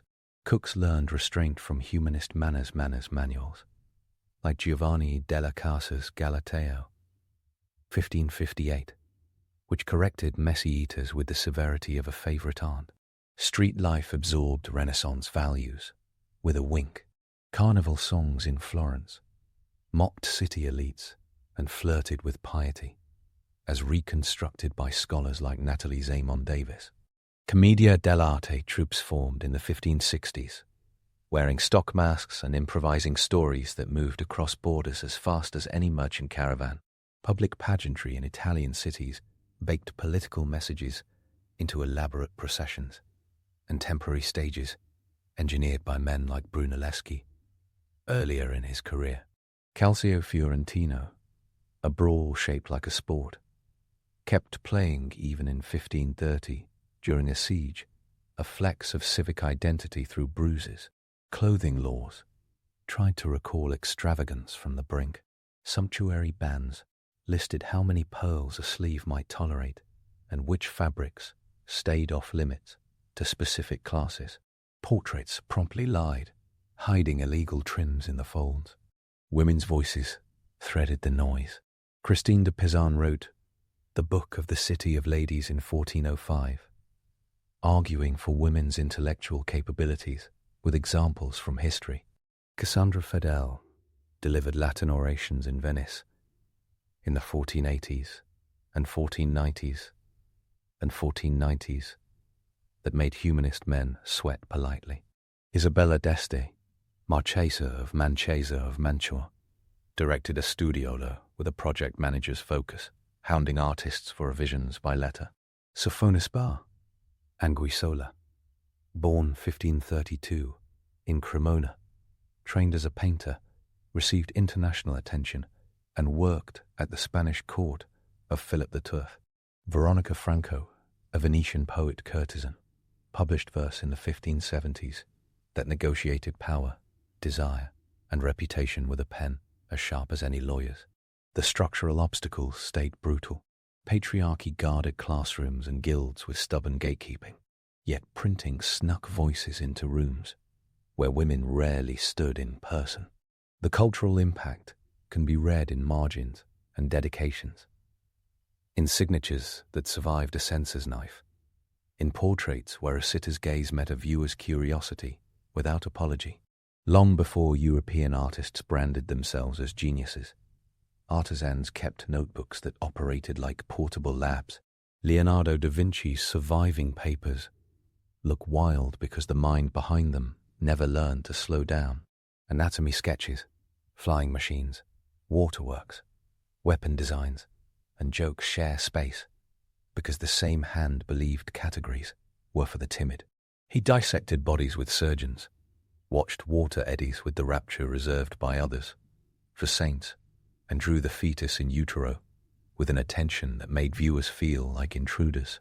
Martin Kemp and Carlo Pedretti assembled modern scholarship to show how those notebooks functioned, more like workshops for thinking than prospective publications. Few entries reached print in his lifetime, and yet the cross-pollination fed a culture where knowledge started shifting from book-bound repetition to experience-led experiment. That shift shows cleanly in 1543, the Renaissance's favorite year for shock releases. Andreas Vesalius published De Humani Corporis Fabrica, a 7-book anatomy manual with woodcuts often attributed to Titian's studio. The images draped flayed figures across landscapes while pointing out Galenic errors based on direct Gallic errors based on direct dissection. In the same year, Nicolaus Copernicus, an unassuming canon from Fromborg, put De Revolutionibus Orbium Celestium into print, moving the sun to the center of the planetary model. Neither book toppled the world overnight. Both books installed updates that would later reboot entire operating systems. The printing press did less flattering work as well. It standardized stereotypes, thickened prejudices, and moved dangerous ideas fast. The witch hunt craze reached ferocious peaks in the 16th and 17th centuries, fueled by texts like the Malleus Maleficarum, first printed in 1487, while Renaissance humanism crafted arguments for tolerance and dignity. Its era witnessed spectacular cruelty. Iberian kingdoms drove Jews out in 1492, and Muslims out later, building a bureaucracy of blood purity in the name of Christian unity. Enslaved Africans labored in Italian and Iberian households and on Atlantic plantations. Estimates vary by port and period, but baptismal and household records make clear that black men and women lived and worked in Renaissance Europe in numbers significant enough to appear in art, inventories, and law. Alessandro de' Medici, Duke of Florence, from 1531 to 1537, likely had mixed African ancestry. His portrait painted by scholars of power long before modern hashtags. Cultural exchange and exploitation traveled together like bitter twins. The term Renaissance owes much to 19th century writers like Jules Michelet in 1855 and Jacob Burckhardt in 1860, who loved narratives of awakening and individuality. People inside the period used words like Renascica and talked about reviving antiquity. Yes, but the modern brand packaging adjusted the lighting. The Middle Ages were not a 1,000-year night, waiting for Florence to switch the lamp on. Medieval universities taught logic and law. Arabic science flowed into Europe, via translations flowed into Europe, via translation centers centuries earlier. and mighty cathedrals managed complex math and logistics without Alberti's treatises. Historians like Peter Burke and James Hankins remind readers that the Renaissance did not erase the Middle Ages. It conversed, borrowed, gossiped, and occasionally insulted them. The culture changed not by replacing a world, but by retuning it. Classrooms learned new tricks. Urban schools taught Latin with fresh energy. Grammar primers multiplied. Johannes Gutenberg's Bible made headlines, quieter but crucial. Antonio de Nebria's 1492 Grammatica de la Lengua Castellana gave Spain the first grammar of a modern European vernacular, offering rulers a tool for rule and standardization. Luca Pacioli's Summa de Arithmetica in 1494 normalized double-entry bookkeeping, a practice merchants had used, but now packaged for teaching, with clear rules and examples. Accounting became a language, and profit gained a neat column to stand in. In 1509, Pacioli wrote the golden ratio inter de divina proportione, with illustrated polyhedra courtesy of Leonardo's hand. Renaissance math wandered between theology, commerce, and art without getting lost. Mapmakers and cosmographers plotted the world with hunger. Martin Waldseemüller's 1507 world map applied the name America to a Western landmass, based on Amerigo Vespucci's letters. The map's woodcuts spread news of a planet with suddenly negotiable edges. In 1519 to 1520, 2. Ferdinand, Magellan's expedition, circumnavigated the globe, even after Magellan himself died in the Philippines. Survivors like Juan Sebastian Elcano sailed the remaining miles. The cultural shock did not register as a simple thrill. The Valladolid debate of 1550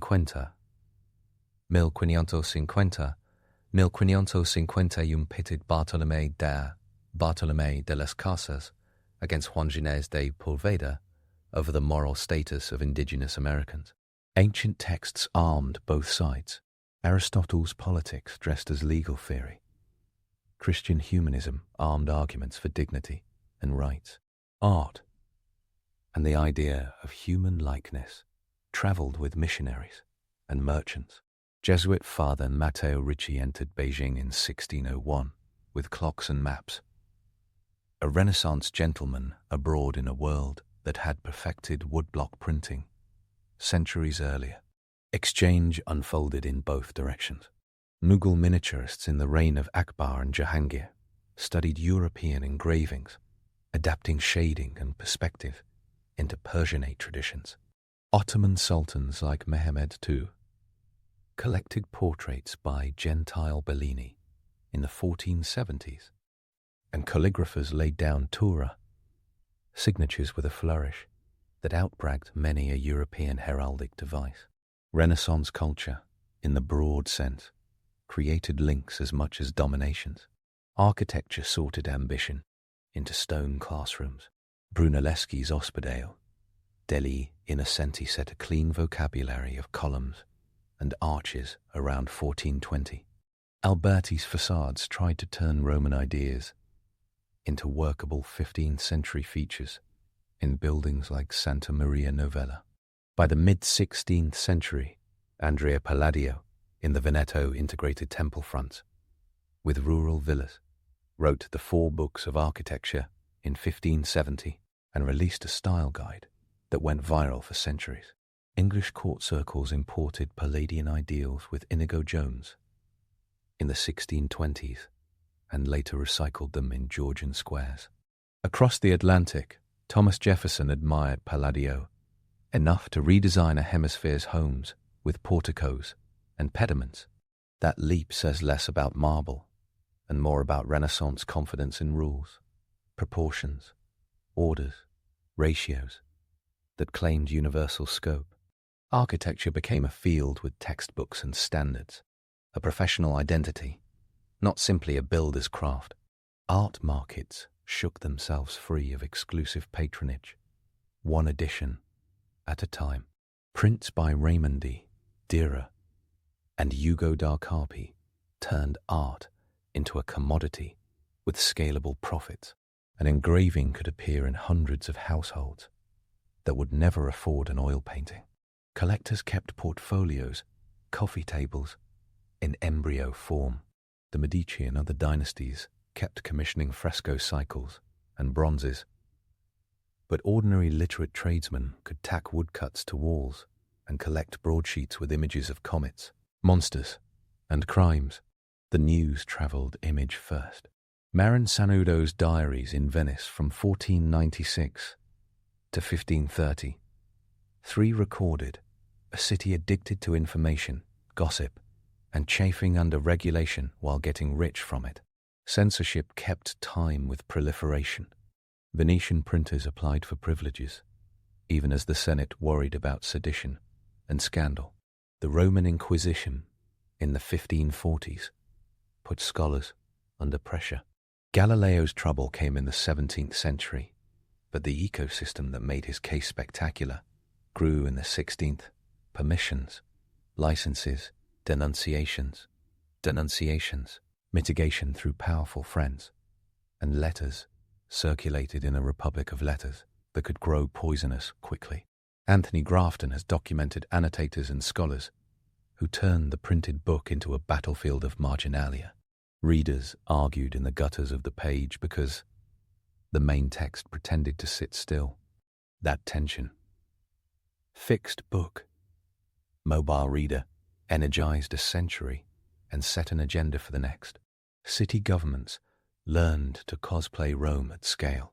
Statues of condottieri, like Donatello's Gattamellalata in Padua, 144-3, or Verrocchio's Bartolomeo Colleoni in Venice, completed Pronzi's appetite for power posing. Cosimo I. de' Medici, in the 1550s and 1560s, turned Florence into a dynastic gallery with Giorgio Vasari as chief stylist. The Uffizi, started in 1560, shadowed the Arno like a long, clean hallway where art and administration mingled. Vasari's Lives of the Artists in 1550 and 1568 created the canon as a dramatic narrative with saints and sinners, apprentices and triumphant masters. Modern art history began there, with bias and gossip built in. The myth of the lonely genius stood on that scaffold. Renaissance workshops, however, stayed team sports. Contracts specified pigments and delivery dates, assistants ground colors, and finished hands. Studio marks looked a lot like logos with legal teeth. Meanwhile, the Renaissance redrew the inside of the head. The idea of the self as a project gained traction. Diaries, letters, and notebooks, whether the private zingers of Pietro Aretino or the restless skepticism of Michel de Montaigne's essays in 1580, modelled interiority and self-editing. Portraits leaned into psyche. Leonardo's Mona Lisa, painted around 1503 to 1506, pinned a sitter between landscape and smile, as if catching someone mid-thought. Parmigianino's 1520s, self-portrait in a convex mirror, captured an artist's hand and face in a warped bubble, a literal reflection on image-making that still startles. These artifacts did more than flatter. They rehearsed an attitude. The self mattered, the self changed, the self could be archived. Some myths need a polite escort to the exit. The Renaissance did not fully secularize Europe. Savonarola's bonfires in Florence in 1497 devoured paintings and cosmetics in a moral spasm, severe enough to scare artists and titillate chroniclers. He was executed in 1498, and Botticelli possibly repented of mythic themes for a spell, though historians spar with limited evidence. Piety aligned easily with humanism, for many, Erasmus being the brochure quality example. Likewise, the Renaissance did not universally improve life for women or the poor. Elite women found openings as patrons and writers, but artisan daughters still married under contracts negotiated like mergers, and prostitution thrived under regulation and periodic panic. Literacy grew, but did not turn Europe into a reading room. Estimates vary by city and sex, but many towns in 1500 had male literacy rates under 30%, and female rates lower still, rising slowly in the 16th century. Books entered lives through ears as much as eyes. Public readings and sermons stayed central. Contradictions sharpened the aesthetic. Roman references strengthened monarchies as easily as republics. Charles V used imperial iconography with cheerful entitlement, and French kings wrapped themselves in Caesar-light pageantry. Dynasties collected busts like power stones, a style that artists used to flatter Florence's republican identity under the Medici's early years later, dressed up absolutism with no moral indigestion. Beauty made claims on legitimacy. That trick is as old as politics, and as modern as campaign videos. Galleries aside, the Renaissance also built scientific habits piece by piece, without inventing the modern scientific method. Whole cloth. Paracelsus wandered through Europe, throwing out Galenic medicine as he went, insisting on chemicals and experience with the stubbornness of a professional contrarian. Ambrose Paré stitched battlefield medicine into a manual that advanced surgery beyond hot oil and bravado. Girolamo Cardano wrote the 1545 Ars Magna on algebra, formalizing solutions to cubic and quartic equations, built through a bitter rivalry with Niccolò Tartaglia and Lodovico Ferrari. Raphael Bombelli's 1572 treatise calmly handled negative and impossible numbers. Like a math therapist, grown-ups at the time sensed big changes without agreeing on direction. David Wooten later argued that a modern idea of discovery took shape. Then, the notion that novelty counted as a good in itself, not an accident or a rediscovery. Even typography carried cultural weight.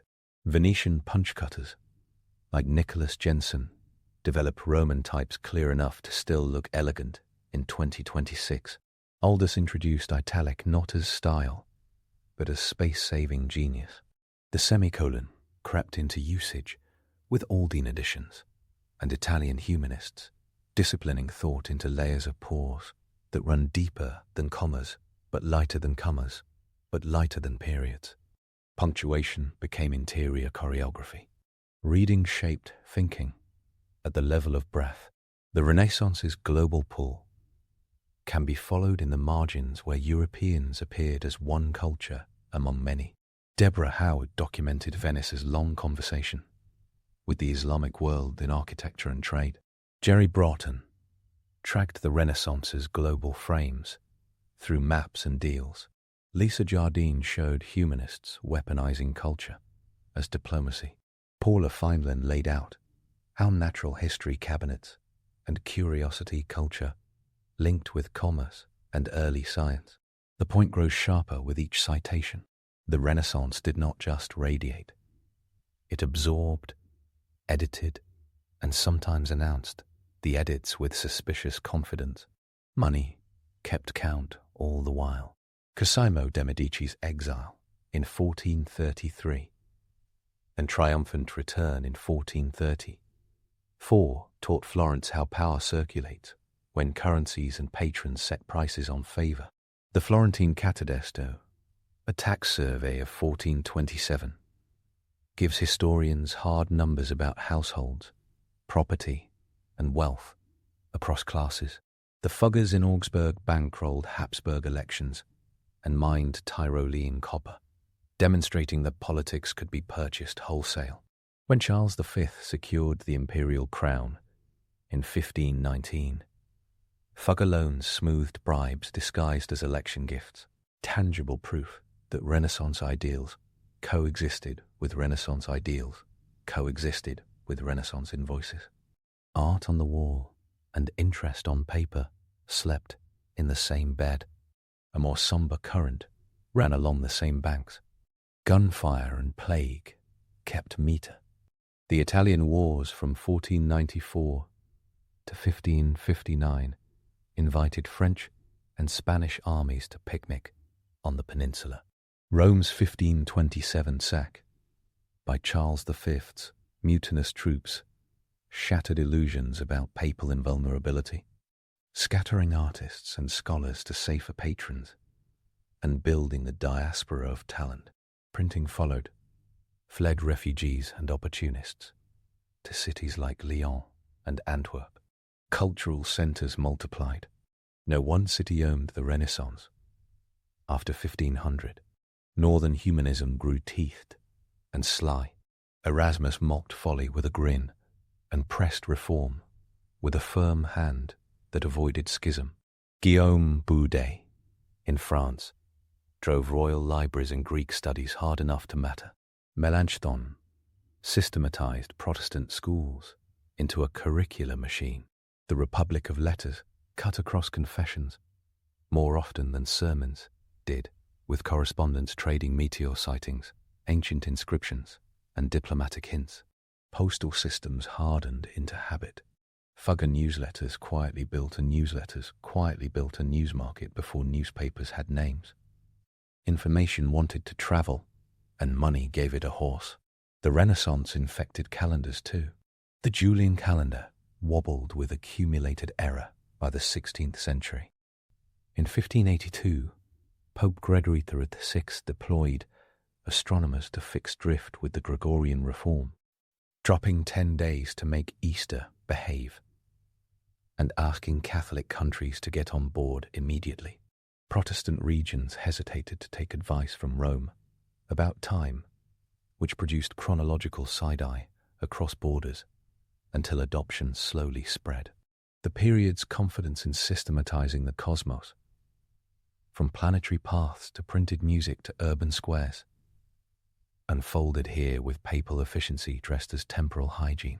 Daily craft tied the big story down. Cennino Cennino wrote about pigments with a seriousness often reserved for poetry. Contracts spelled out which lapis turned into which blues of the Virgin. Ultramarines cost bent budgets.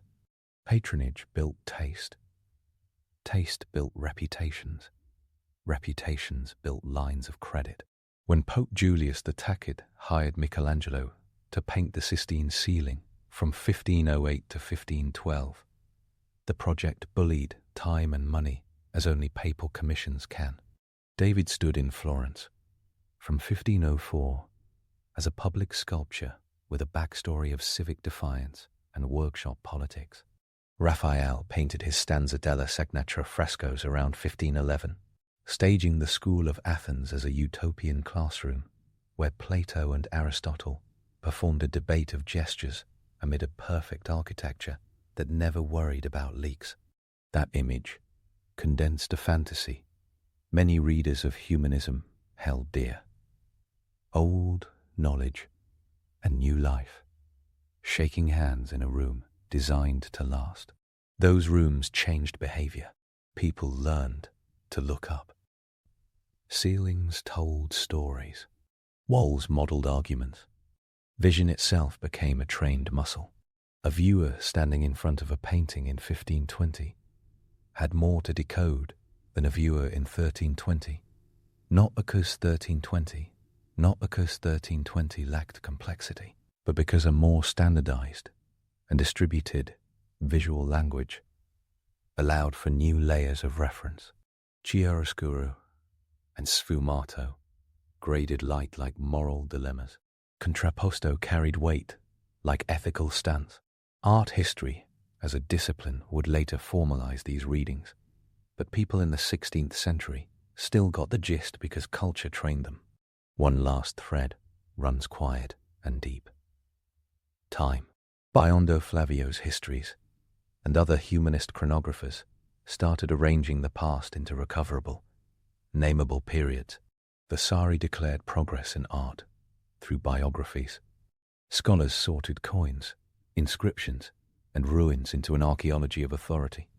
History moved from providential sequence to a secular narrative where people did things, left traces, and were judged by posterity with criteria not limited to piety. This new temporal sensibility did heavy cultural lifting. It gave later historians the vocabulary to crown the Renaissance itself as a period worthy of capitalization. It created nostalgia for antiquity, fear of decline, and that very modern habit of describing the present with a metaphor about waking up. Any clean ending here would lie. The Renaissance bled into the Baroque. Mannerism slouched in with elongated limbs and complicated grace. Galileo lifted a telescope in 1609 and saw moons around Jupiter in 1610, a shock that cycle closed Copernicus's earlier book with fresh optics. The 30 Years' War from 1618 punctured Europe's confidence with brutality cameras would later envy. Yet the cultural infrastructure held. Print shops remained. Academies multiplied. Palladian windows kept framing skies. Art markets developed. Niches. States cited Roman law to justify taxes. Scientists argued in Latin and then in vernaculars, and the public learned to watch with curiosity and judgment. The Renaissance had built an ecosystem where ideas could circulate, morph, and occasionally explode. The longer view spots the real takeaway. Culture changed, not by adding pretty pictures and ancient quotes. It changed by installing new defaults. Individuals mattered more in art and biography, even when communities and patrons wrote the checks. Texts stabilized, just enough to invite systematic doubt, a trait librarians and heretics both cultivate. Space could be described by math and mastered by vision, which made cathedrals and canons both more precise. Time acquired period labels and progress curves, which taught later centuries to grade themselves. States became human projects, fallible, improvable, and very likely cynical under pressure. Global awareness matured past rumor into maps and trade routes, a knowledge that brought violence and hybridity in equal measures. Women moved into print and portrait with new leverage, even as law clamped down. Slavery and colonial extraction embedded themselves into European wealth, a contradiction widely visible and often rationalized with theories borrowed from the same classics that humanists praised. Music sounded on pages. Homes kept instruments.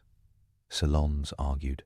In other words, people became busier than ever, building the world that would judge them. Historians keep revising the story, rather than embalming it. Natalie Zeman Davis peered into rituals and festivals to show mindsets. Anthony Grafton tracked footnotes like bloodhounds and made the hidden labor of scholarship visible. Elizabeth Eisenstein showed how presswork begged for new categories of thought. Stephen Greenblatt argued for the cultural shock of Lucretius's return, a claim that triggered vibrant academic fights with better footnotes than most novels. James Hankins wrote on virtue politics, reminding audiences that humanists pursued moral reform with as much vigor as fancy Latin. Mary Lavin examined religious life's complexities. Jerry Broughton charted map-making's appetite. Deborah Howard traced buildings across seas. The meta takeaway is almost comically Renaissance. The conversation matters, and evidence keeps the invitations honest. Walk back to Florence for a last glance. The Duomo still sits like a challenge trophy in brick and stone. Nearby, the baptistry's bronze doors gleam with Ghiberti's soft mastery. In the Uffizi Botticellis, Botticelli's Venus pretends modesty while hundreds of visitors fail quietly at the same. Across Europe, in Antwerp, Dürer's line stays lethal. In Rome, the Sistine ceiling refuses casual glances. In Venice, Aldus's books rest in vitrines, small and serious. In Mantua, Isabella Studiolo glows with the confidence of a mind that knew where to put a painting and how to write a letter to fix its flaws. In libraries, the fabrica whispers that bodies divulge truths to hands that learn, while De Revolutionibus announces that planets failed to read Aristotle's rules. The cultural impact of the Renaissance looks less like a single boom and more like a densely wired grid humming with feedback.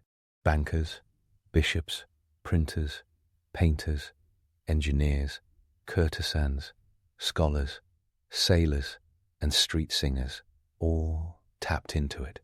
The lights flickered at times. War, plague, censorship, burnings. But the grid kept buzzing, brighter and stranger than the sum of its parts. And that hum never really stopped. It carries in assumptions about genius, in arguments about the humanities' value, in museum floor plans and campus curricula, in the availability of pocket-sized paperbacks, and in the breezy arrogance of anyone who believes a problem folds neatly into a diagram. It vibrates in skepticism that looks suspiciously like devotion dressed for work. It threads through page numbers and indexes, through the semicolon telling a brain to hold a thought, and the italic suggesting a whisper. It lingers in portraits where faces stare back with opinions. The Renaissance set expectations for culture as a participatory sport. Loud, flawed, daring, expensive, more than a little competitive, and best played in public with receipts. Moving on, our next tale is titled Most Disturbing Sexual Practices of European Royalty. Silk sheets and saintly portraits on the wall, a bed big enough to land a small carriage, and more people in the room than most weddings. European royalty did intimacy like a state ceremony. What happened behind the gilded doors looked less like romance and more like paperwork done under velvet canopies. The bedroom doubled as a throne room. Bodies were treated like treaties, examined like tax records, and advertised like public festivals. The vibe oscillated between theatre, biology lab, and surveillance office. The phrase privacy policy did not exist, because privacy did not exist. The most disturbing detail lands early. Royal sex was often a spectator sport. The ritual called the bedding of the couple turned a wedding night into a witness table. Courtiers walked the pair to the bed. Prayers were said. The archbishop or a high-ranking bishop blessed the mattress, as if consecrating an altar, and the royal body became a national project. At the marriage of Mary Tudor and Philip of Spain in July 1554, dozens of grandees escorted them to the bedchamber in Winchester. Contemporary observers, like the imperial envoy Simon Renard, recorded how the royal couple were undressed by attendants, the linens checked, and the curtains drawn with noted solemnity. The expectation, unblushing and bureaucratic, was consummation as a matter of state. Fast forward to Versailles, May 16th, 1770. Louis, future Louis VII, 19 years old, stands beside his 14-year-old bride, Archduchess Marie Antoinette of Austria. The royal bedchamber is an amphitheatre. Courtiers crowd in. A bishop blesses the bed. Formal bows are exchanged, and the curtains swish shut under the approving gaze of France. The next morning, the voyeuristic paperwork begins. The marriage had not been consummated. The Austrian ambassador, the vigilant Count Mercy Argenteau, reported it to Empress Maria Theresa in meticulous letters. For years, those reports continued. 7 years of reports. It took minor surgery in 1777 to resolve the king's physical difficulty, a likely phimosis, as noted by his brother-in-law, Emperor Joseph IV, who wrote to their mother about the awkward counseling he provided. Royal intimacy unfolded in official dispatches, like trade statistics. Royal sex was documentation culture. The spectacle extended to childbirth. Queens of France traditionally gave birth in public to prevent accusations of baby swaps or illegitimacy. On December 19th, 1778, when Marie Antoinette delivered her first child, witnesses pushed so close that she fainted. The Duc de Croy recorded the crush in his journal, describing a scene more like a celebrity meet and greet than a medical event. Doors swung open, ladies perched on chairs, courtiers craned necks. The body of the Queen served as a live bulletin to a nation obsessed with succession. Modesty was a secondary consideration. Technically, it was not considered obscene. It was governance.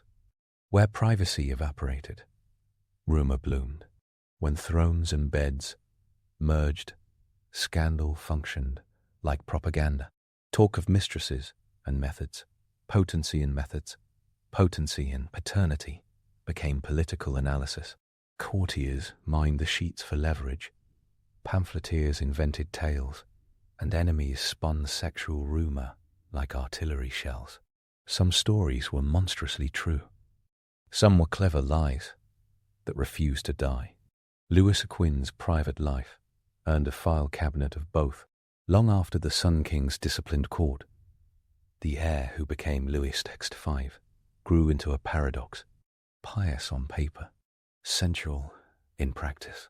The so-called parc aux cerfs exists in chronicles, like a bleeding ink blot of exploitation. Start with the boring logistics, and it gets worse. The king's valet de chambre, La Belle, and other intermediaries arranged discreet apartments and a rotation of very young women, many recruited under false pretenses, held in secrecy from the 1750s onward. Names surface in memoirs and police reports. Marie-Louise O'Murphy, immortalized by Francois Boucher, reclining with a practice in languor, was around 14 when she became a petite maîtresse in 1753.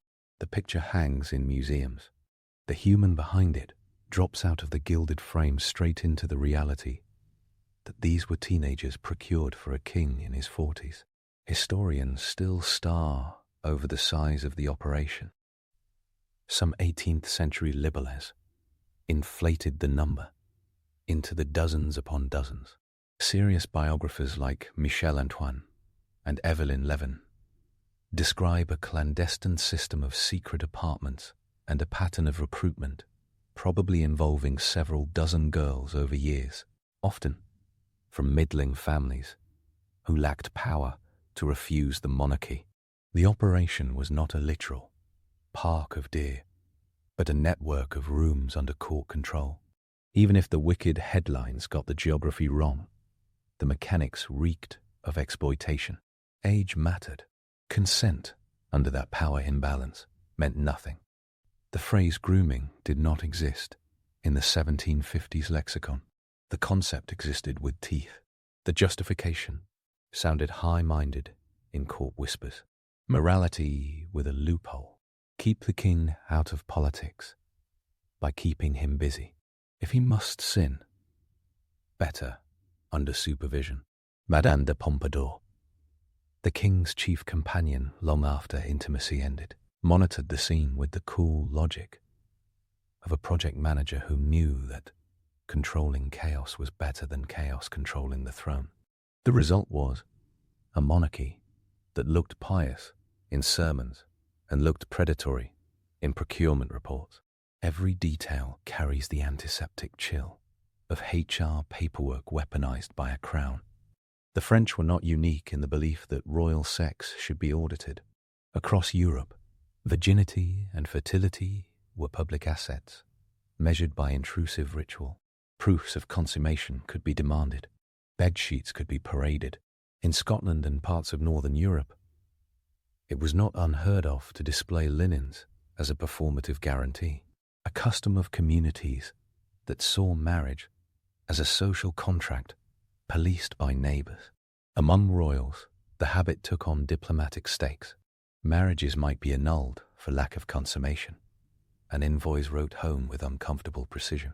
Henry Hare, ever the legalist with a libido, told Thomas Cromwell in 1540 that Anne of Cleves remained as good a maid as he found her. A phrase that reads like the world's least romantic invoice. Lawsuits over beds turned into wars over borders. In 16th century Europe, the marital body served as a treaty table, equipped with an unreliable pen. Dynasty created another practice that snaps modern sensibilities in half. Close kin marriages among Habsburgs were not misprints. They were policy. Uncle married niece, cousin married cousin. Repeatedly, to keep territories bundled like a medieval gift basket. Philip Hall of Spain married his niece, Marian Anne of Austria in 1649. Decades later, their son Charles I sat on the Spanish throne with a family tree that looked like a knot. A 2009 study in PLOS. One quantified the inbreeding with cold math. The coefficient for Charles to wonder. The coefficient for Charles to 4, higher than the offspring of full siblings. He was the endpoint of a dynasty that treated blood purity as a trust fund, and it wrecked him. Ill health, infertility, and a succession crisis followed. Incest here was not just taboo. It was an administrative habit with catastrophic returns. If incest sounds like the ghost at the banquet, politics shoved a few more ghosts into the periphery. Child marriages bridged empires, sometimes with the vow to delay consummation until puberty that was obeyed or ignored, depending on appetite and impatience. Richard II of England married 6-year-old Isabella Valois in 1396, a treaty signed with a child. Consummation was postponed, but the optics testified to a world where the line between alliance and childhood crossed without blinking.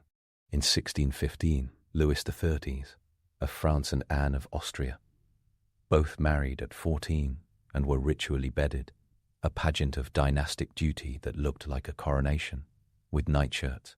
Ages that today mean school and sports in their world meant statecraft in bed. The rules around bedchambers grew elaborate because the stakes were towering. The bedchamber became a political office. Access to the royal bedchamber provided routes to influence.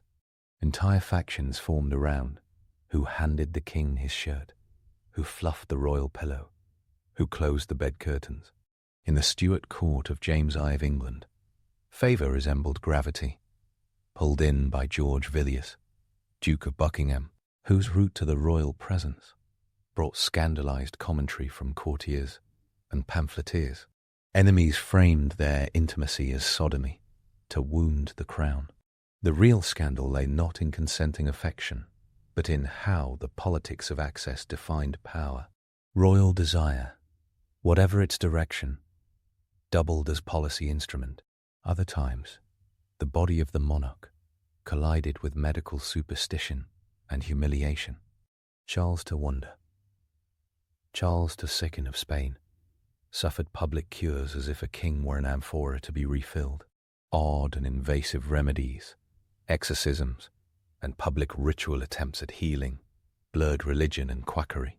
In Denmark, Christian Veer, crowned in 1766 at 17, struggled with mental illness and compulsive behavior, including obsessive masturbation, that his court treated as a political emergency. Doctors wrote about it in case notes that read like surveillance reviews. Johann Friedrich Struensee, the German doctor who became de facto ruler during the king's incapacity and the lover of Queen Caroline Matilda, tried to modernize the state while managing a patient king whose private behavior became public currency. The royal body, again, was not private. It was a governance problem with legs. Disturbing royal practices did not always involve physical acts. Sometimes they exploited ceremony to police women with forensic cruelty. Virginity tests, whether performed by midwives or attested by sheets and oaths, turned a personal state into a national adjudication. Legendary examples often drown in myth, but the structural truth bites. Catherine of Aragon's first marriage to Prince Arthur of England in 1501, ending with his death months later, then her marriage to his brother Henry Fiat, turned on whether she had consummated that first union. Her sworn claim of virginity shaped English religion. Politics tried to measurable, and then it chopped down churches when the result disappointed. Not every scandal splashed ink against a true story. Some were feathered for flight by enemies. No case demonstrates this better than the perennial barnyard lie about Catherine the Great. She died of a stroke on November 17th. 17. No horse was involved. The story that she expired beneath a stallion traces to Parisian slander and later lampoon, decades after the fact. Part of the misogynist libelle culture that used sexual shock to punish a woman who wielded power. Serious biographers, like Robert K. Massey and Simon Dixon, trace the origins of the rumor and dismantle it with gusts of boring reality. Catherine had lovers, openly acknowledged as favorites, in a court that treated adult relationships without Puritan camouflage. She did not die under a horse. The persistence of the myth says less about Catherine and more about a Europe delighted to punish a powerful woman with pornographic cruelty when facts would not suffice. The French also gifted the world another seductive falsehood, the so-called droit du seigneur, the lord's right of first night, that cinematic idea that a lord could sleep with a peasant bride on her wedding night. Historians, including Alain Bourreau, in a meticulous study, show how the legend, surfacing in the late Middle Ages and gaining Enlightenment traction, functions as a moral fable rather than a practiced law. Fees existed, yes. Manorial taxes on marriages existed, yes. Actual legal rape rights as an institution do not show up in hard records. The story endures because it flatters modern outrage while oversimplifying medieval power. It sticks because shock is sticky. Outrage does not struggle to find real targets, though. Edward VIII, when still Prince of Wales, lived like a Victorian contradiction in legs, smoking jacket, high society, and a well-documented enthusiasm for Parisian brothels. The legend of his custom love chair makes the rounds with the gleeful tone of a museum postcard. The chaise d'amour, displayed for years at the Musée de l'Érotisme in Paris, carried a brass plaque linking it to the corpulent prince. The design allowed a very heavy gentleman to enjoy himself without flattening his partner, a piece of fin de siècle industrial design applied to lust and back pain. Historians roll their eyes at the certainty but acknowledge the prince's visits to Lecce Banai, a top-tier maison close, are well attested. Whether or not the chair belonged to him, the fact that Europe produced furniture engineered to accommodate royal pleasure, like a naval project, says plenty. Eroticism got the same engineering mindset as ironclads. On the other end of the moral spectrum stood Leopold II of Belgium, a king whose sexual life combined personal exploitation with imperial atrocity. In 1899, at 65, he took up with Blanche Zilia Josephine Delacroix, known as Caroline Lacroix, who was about 16 when they met. He turned a teenager into a baroness and showered her with money, siphoned from an African colony built on forced labor and terror. He created the title Baroness Vaughan for her in 1906. She bore him 2 sons, Lucien in 1906 and Philippe in 1907. Adam Hochschild's work on the Congo Free State has become a moral landmark precisely because it refuses to let Europe hide this. The bed in the rubber concession stood on the same map of power. This is less a tale of kinky furniture and more one of predation wrapped in silk. If Europe loved turn-of-the-century gossip, Spain wrote some of the boldest chapters in the 19th century. Isabella, too, placed on the throne as a child by a regency, married her first cousin Francisco d'Assis in 1846 at 16. The wedding night failed spectacular, at least in rumour and later memoirs, and Isabella's succession of lovers became common knowledge in Madrid's political salons. Isabel Berdial's biography carves fact from story. The Queen's sexuality was weaponized. In satirical prints and parliamentary fights, her reputation hung out to dry to whip up support or outrage. She produced 12 pregnancies, with persistent whispers that the fathers were generals and courtiers rather than the king. The state treated her body like a national referendum. With legs, Spain's fall into revolution in 1868 turned the Queen's alleged appetites into exiled headlines. Real desire met real politics, and the result never spared the woman at the center. No survey of European royal intimacy escapes the Russian gravity well. Before cleverness finished pretending to be reform, the late Romanov court tied itself into spiritual knots that kinked into scandal. Enter Grigory Rasputin, peasant mystic and would-be holy man with a talent for hypnotic prayer and a loosened set of boundaries. Aristocratic women sought him for counsel and healing. Enemies portrayed him as a sexual menace, a man who used religious ecstasy to enable intimacy, a double-edged practice that even sympathetic accounts struggle to scrub clean. Douglas Smith's study of Rasputin sifts through police files, letters, and the avalanche of rumor, and while he separates myth from fact, he cannot deny that a royal court allowed a charismatic outsider to blur lines between spiritual guidance and bodily access. The sexuality here is not staged like Versailles. It is furtive, spiritualized, and ugly in a different register because it invaded marriages through a rhetoric of salvation. Another thread runs under all these stories, like a steel cable. Royal sex, in Europe's courtly centuries, was an office job assigned to the body. Nothing in this indicates a pre-modern joylessness. Plenty of kings and queens sought pleasure flamboyantly.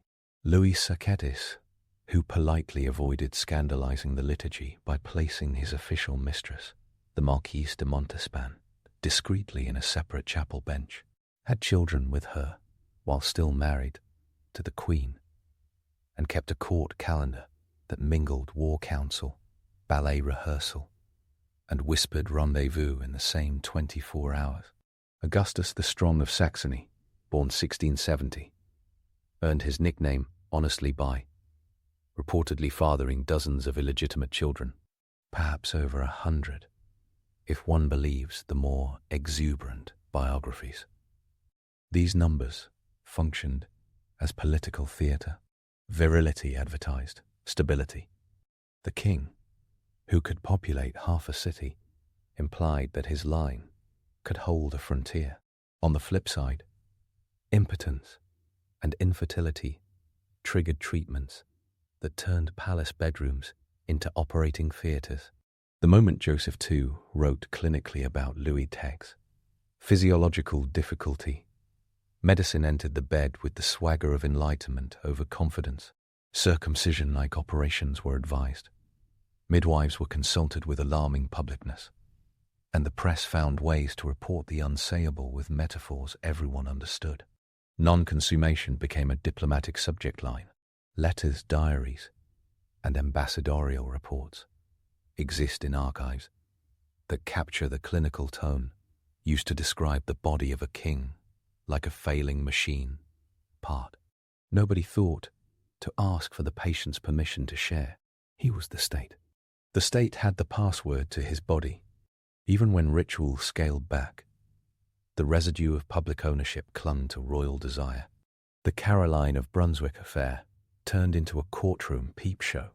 In 1820, King George the Hiveth sought to rid himself of his estranged wife with the Pains and Penalties Bill, effectively a parliamentary divorce through public impeachment for adultery. Italian servants and witnesses gave testimony that spared no detail. London devoured each day's proceedings like serialized scandal fiction. The Queen became a punching bag and a martyr at once. The final message was blunt. A royal woman's sex life was a public property to be tried, cheered, booed, and shamed in a national amphitheatre. From Scotland to Sicily, versions of the bedding ceremony survived into modern memory. Horace Walpole, the great letter writer of 18th century London, calmly described the 1761 wedding of George III and Charlotte, followed by the statified tucking in. There were rules for who handed the Queen her nightgown. There were rules for who carried the candle.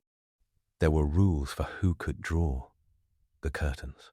An empire of etiquette swung its attention toward a bed. The comedy writes itself, and then stalls, because under the laughter sits coercion. No consent form existed for being ushered naked before a crowd to prove fertility. The crown handed out humiliation, like a duty. And then there are the practices, so normalized that the past looks like a peer-reviewed dystopia. Wet nurses were common among the aristocracy, and royalty outsourced breastfeeding in ways that reshaped women's bodies and families without their voice counting. It freed queens for more pregnancies and more diplomacy while turning poorer women's bodies into royal infrastructure. Human milk functioned as a service contracted by a palace. A queen's milk was politically valuable enough to merit subcommittees. The wet nurse's milk was valuable enough to offset a peasant family's economy. The intimacy of feeding a child became labor. Masquerades and fancy dress balls let bodies court across lines of class, and gender, an 18th century hack that let a crown pretend to be a civilian for an evening. Masks created plausible deniability for flirtation at a court where a glance could be a scandal. In Charles IV's England and Louis XIV's, in functions, France, the masquerade could function as a pressure valve on otherwise suffocating etiquette. Libertines danced under carnations and candle smoke, and in some cases, rooms attached to salons existed for more than sipping chocolate. Vice tried hard to feel elegant. The only consistent rule was that nearly everything became information. Whoever knew who snuck off with whom owned a few shares of political capital. Some monarchs used piety as fig leaf for the system's indecencies, and some tried to fix a moral mess by adding paperwork.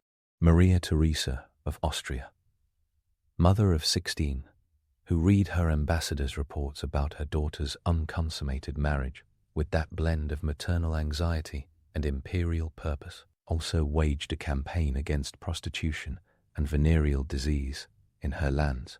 A paradox sat at the Habsburg breakfast table. The same state that forced public scrutiny of a teenage daughter's sex life also wrote moral laws and police regulations to manage what it defined as public indecency. Medals for chastity on one side, stamps on a certificate of consummation on the other. Incest, spectacle, exploitation, spiritualized manipulation, bureaucratized intimacy, and industrialized rumor. The menu changes across centuries and borders, but the through line stays stubborn.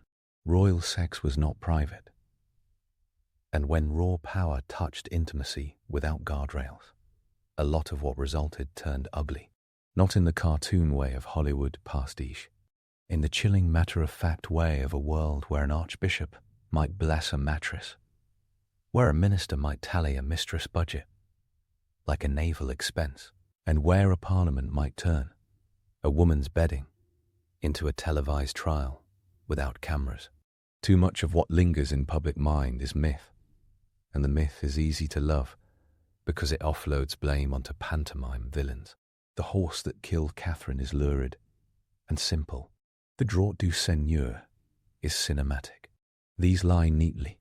The truths are messier and somehow more profane. The parc aux cerfs did not require a literal park. It required a valet, a few rooms, girls with no leverage, and a king built for hypocrisy. The Habsburg program did not require taboo-breaking orgies. It required a marriage policy that folded cousins into couples and called it statecraft. The bedding ceremony did not require nudity to degrade. It required 100 eyes and a curtain string pulled by someone who knew that the whole room held more power than the two people behind it. The numbers anchor the anecdotes to a ledger that resists the float of gossip.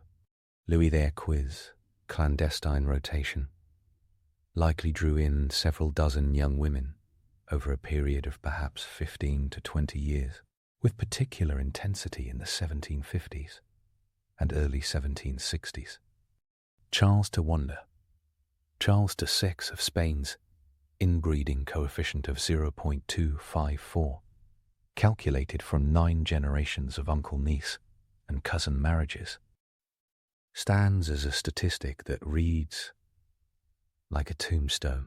Leopold II met Caroline Lacroix in 1890 and created a fortune for her measured in millions of francs, while Congolese men and women had hands cut off for rubber quotas.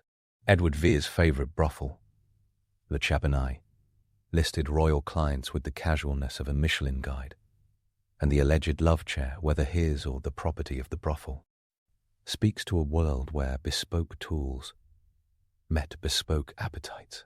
A crowd of hundreds attended the public childbirth of a French queen in 1778, according to a duke's diary. These facts taste metallic. They carry the chemical tang of archival ink. Even the comedy of courtly kink brings the queasy aftertaste of power. Philippe d'Orléans, the regent of France, during the minority of Louis Anne's, the regent of France, at the Palais Royal, documented by chroniclers like Saint-Simon and the Marquis de Dangeau. They described wine, satirical blasphemy, and carnal freedom pitched as Enlightenment heroism. The women involved often had their own agency and ambition, a complicated truth that resists blanket condemnation or endorsement. Yet, the structural asymmetry refuses to go away. The regent drank and philosophized. The women's reputations did not survive the morning roll's call nearly as well as his. Meanwhile, rituals of intimacy drifted into later centuries with a stubbornness that makes modern eyebrows rise. As late as 1859, the Archduchess Sophie, mother to Emperor Franz Joseph of Austria, prepared marriage for her son and his beautiful Bavarian cousin, Elizabeth, by arranging what amounted to managerial oversight of their bedroom lives. Elizabeth, Cece to the world, hated the interference and the physical expectations of a court that treated her womb like a dynastic export office. Milking schedules for cows felt freer than her timetable. Royalty made human beings into policy instruments and sexual lives into daily logs. If all of this sounds like a grand conspiracy to make intimacy miserable, there is one last twist. Some royal households managed to turn long-standing private partnerships into something approaching modern loyalty, and even those could be disfigured by the public gaze. Queen Victoria and Prince Albert worked with an image of domestic bliss that sublimated desire into moral theatre. The reality included sexual desire, pregnancy after pregnancy, and privacy stolen where it could be found. Victoria wrote with surprising frankness in her diaries about marital pleasure with Albert. She lived a highly sexed marriage in a culture that preferred to pretend it did not exist. Even in that model house of family thrift and Germanic tidiness, the body of the Queen was a national interest and a public hope. How many children, how quickly, and what sex became official questions, even if the exact performance of the bed was not a matter of ceremony anymore. The through line of all of it is power. Sex at the top is never just sex. It is surveillance, propaganda, religion, medicine, law, and money braided around the bedpost. It is a public square with a canopy. It is a national secret that everyone thinks they know. The modern mind likes to imagine that intimacy and power live on separate floors. History walks in and deadpans that the staircase never had a door.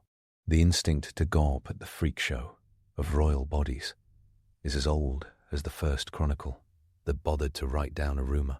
The job here is to separate the lurid melodrama that flatters the reader from the documented habits that shame the system. There is no need to invent barnyard farce when the paper trail already records a prince being tucked in by a bishop, a doctor writing to an empress about her son-in-law's anatomy, a secret payroll for teenagers, living 2 streets from a palace, a parliament dragging a queen's scandal through a month of testimony, a general rumoured to father a royal child, a king setting up his child bride in a marital chessboard made by his ministers, and a brothel displaying a chair like a battleship's helm. These are real enough. They are horrible enough. They carry their own gravity, without the help of legends. One last look through the keyhole snaps the mosaic into place. Picture Versailles again, but not the Hall of Mirrors. Picture a smaller, over-decorated room, with painted panels and heavy drapes. The bed sits like a ship in harbour. 2 teenagers are inside, instructed by a world that watches and takes notes. The bodies are supposed to perform a political act. The bodies do not cooperate. Letters fly. Doctors gossip. 7 years later, a minor surgery and a relieved cord pretend that love triumphed. The truth is plainer. Power asked the human body to behave like a stamped document. The body declined to be stationary. The most disturbing royal sexual practices of Europe are not entertaining because they are weird and far away.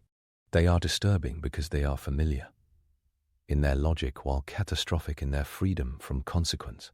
Powerful men doing what they want, with girls who cannot refuse.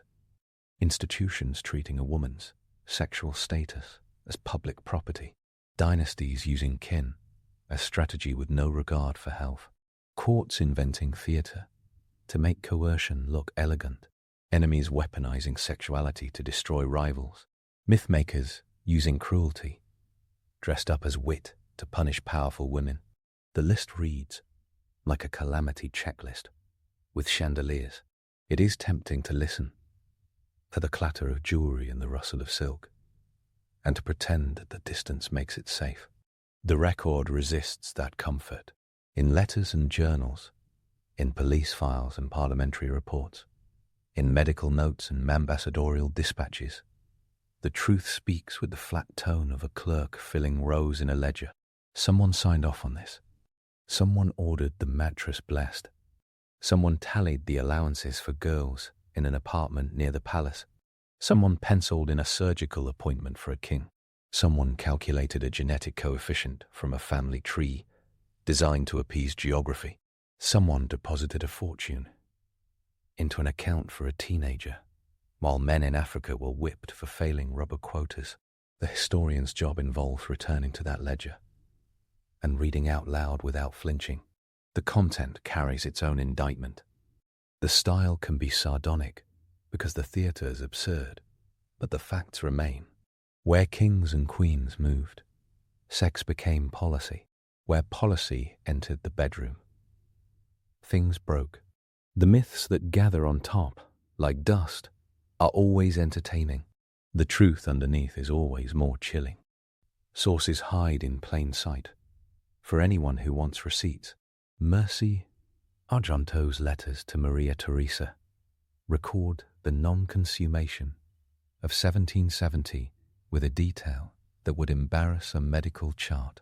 The Duc de Cries journal testifies to the crush in the Queen's birthing room in 1778.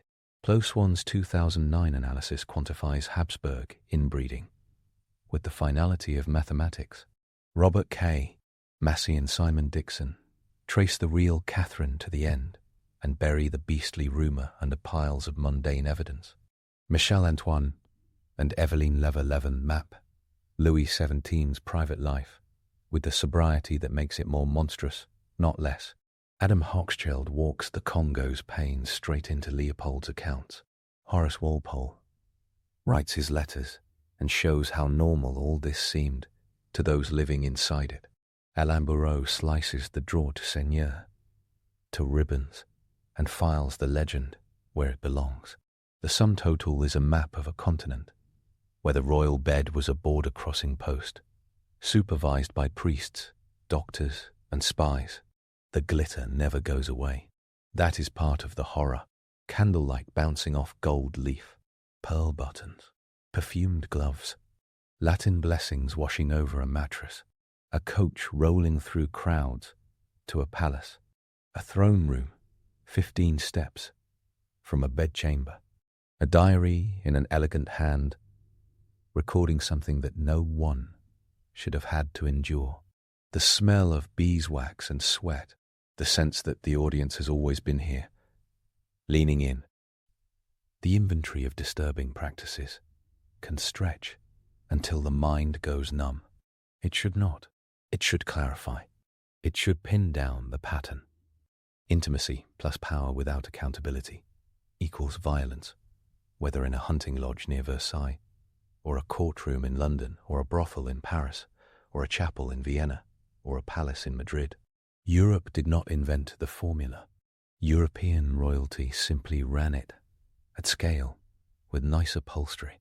People love to say that history repeats. In this corner, it does not repeat so much as refuse to leave the building. The past keeps standing in the doorway, uninvited, with a smirk that says the audience liked this show before. The responsible move is to stare back, list the cast, and boo loudly enough to count as a dent in the applause. The ledger stays open. The curtains were never thick enough.